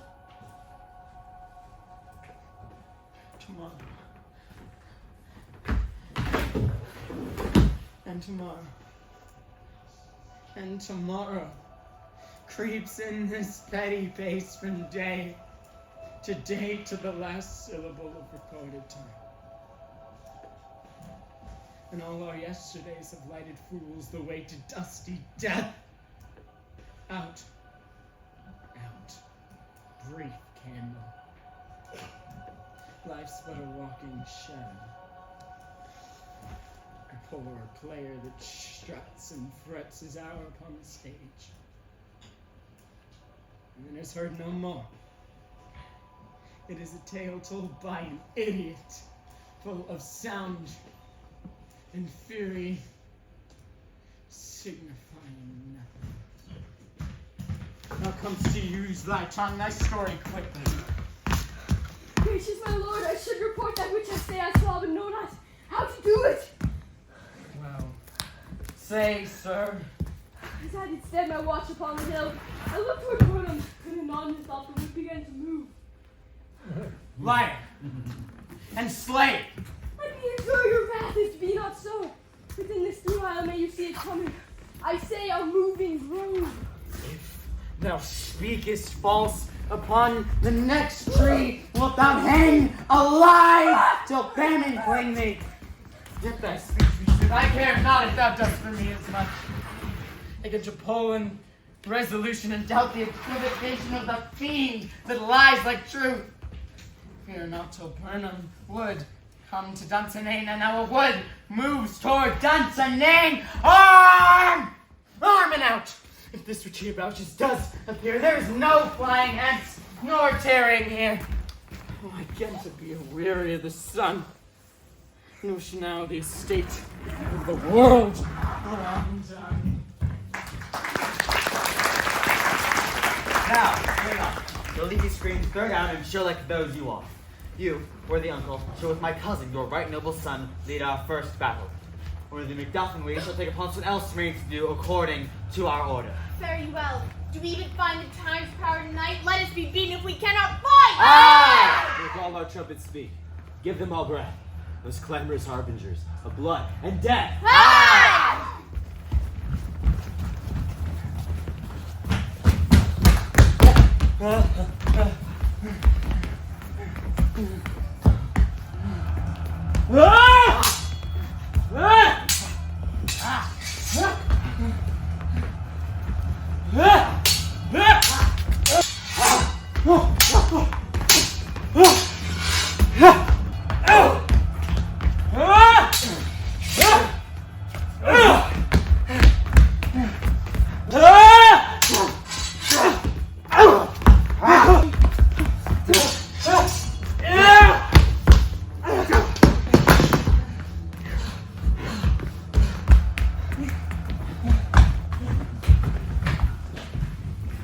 They have tied me to a stake. I cannot fly, but bear-like I must fight the course. But see that was not born a woman. Such a one I am to fear or none.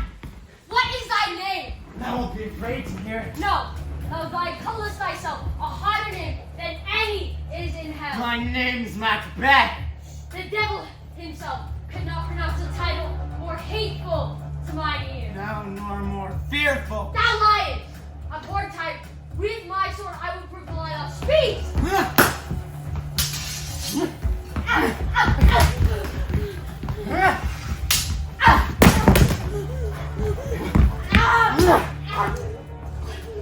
Thou was born of woman. With swords I smile at, weapons laugh to scorn, brandished by men as of a woman born. Thou heard the noises. Tyrant! Show thy face! Thou beest slain, and with no stroke of mine, my wife and children's ghosts will haunt me still. I cannot strike at wretched kerns whose arms are high to bear their staves. Either thou, Macbeth, post my sword with an unbattered edge, I sheath again unto that thou shouldst be, by this great clatter, when of greatest note seems rooted. Let me find in fortune, and more, I beg not.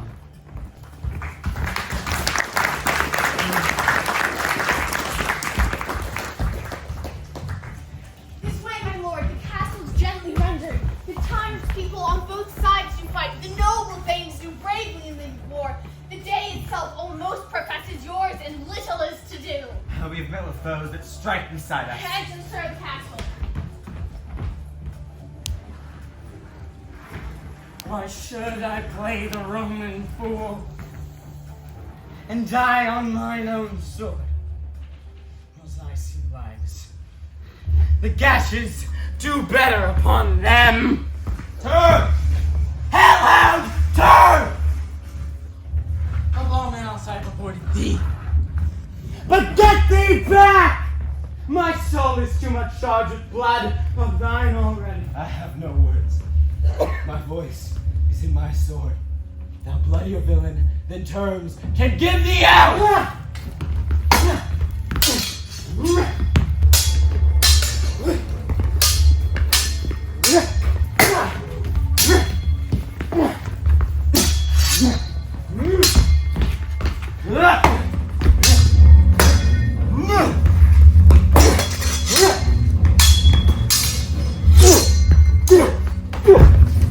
Thou losest labor.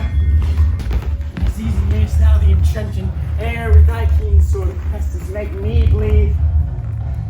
Let fall thy blade on vulnerable crests. I bear a charmed life, which must not give to one of woman born. Spare thy charm, and let the angel whom thou still hast served tell thee, Macbeth was from his mother's womb, untimely ripped. Accursed be the tongue that tells me so. For dost thou my better part of man? And dreams no more bleed. Halter with us in a double sense, to keep the word of promise in our ear and break it to our hope.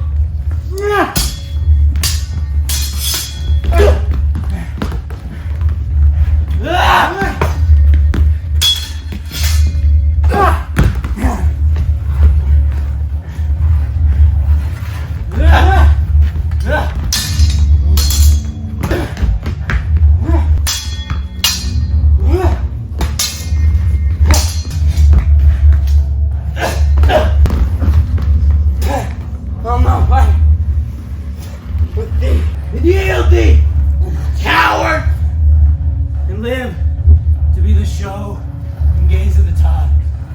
We'll have thee, as our rarer monsters are, painted upon a pole and underwrit. Here may you see the tyrant. I will not yield to kiss the ground before young Malcolm's feet, to be painted with the rabble's curse. Though burnt one become to dunce me, and thou oppose, king of no woman born, yet I will try the last.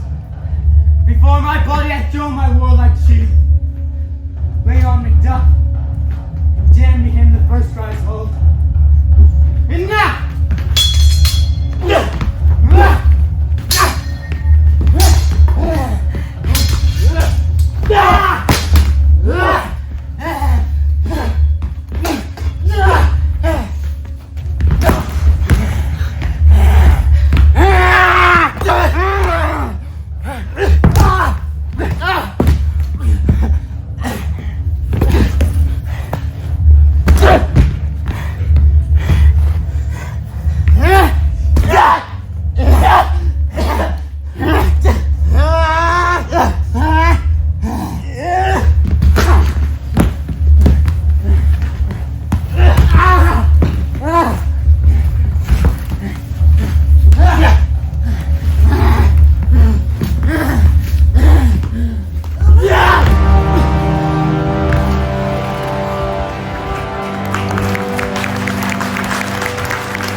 Some must go off, and yet by these I see, so great a day as this is cheaply bought. Macduff is missing, and your noble son. Your son, my lord, has paid a soldier's debt.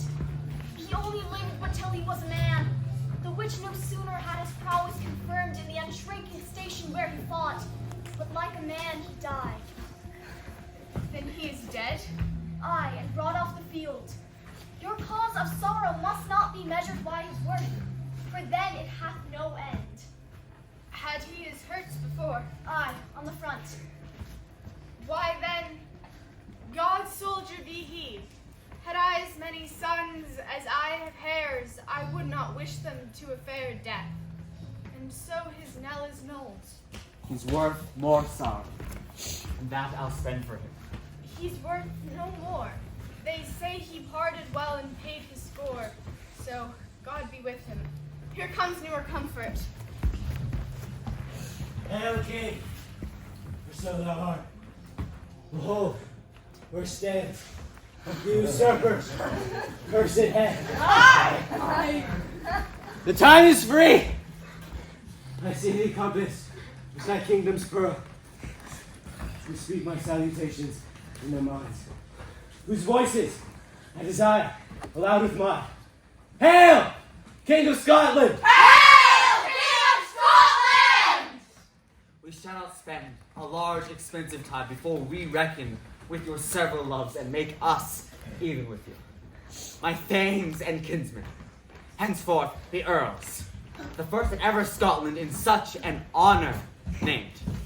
What's more to do, they would be planted newly with the time as calling home our exiled friends abroad that fled the snares of watchful tyranny, producing forth the cruel ministers of this dead butcher and his fiend-like queen, who, as 'tis thought by self and violent hands, took off her life. This and what needful else that calls upon us by the grace of grace, we will perform in measure, time, and place. So thanks to all at once, and to each ood, whom we invite to see us crowned at Scoot.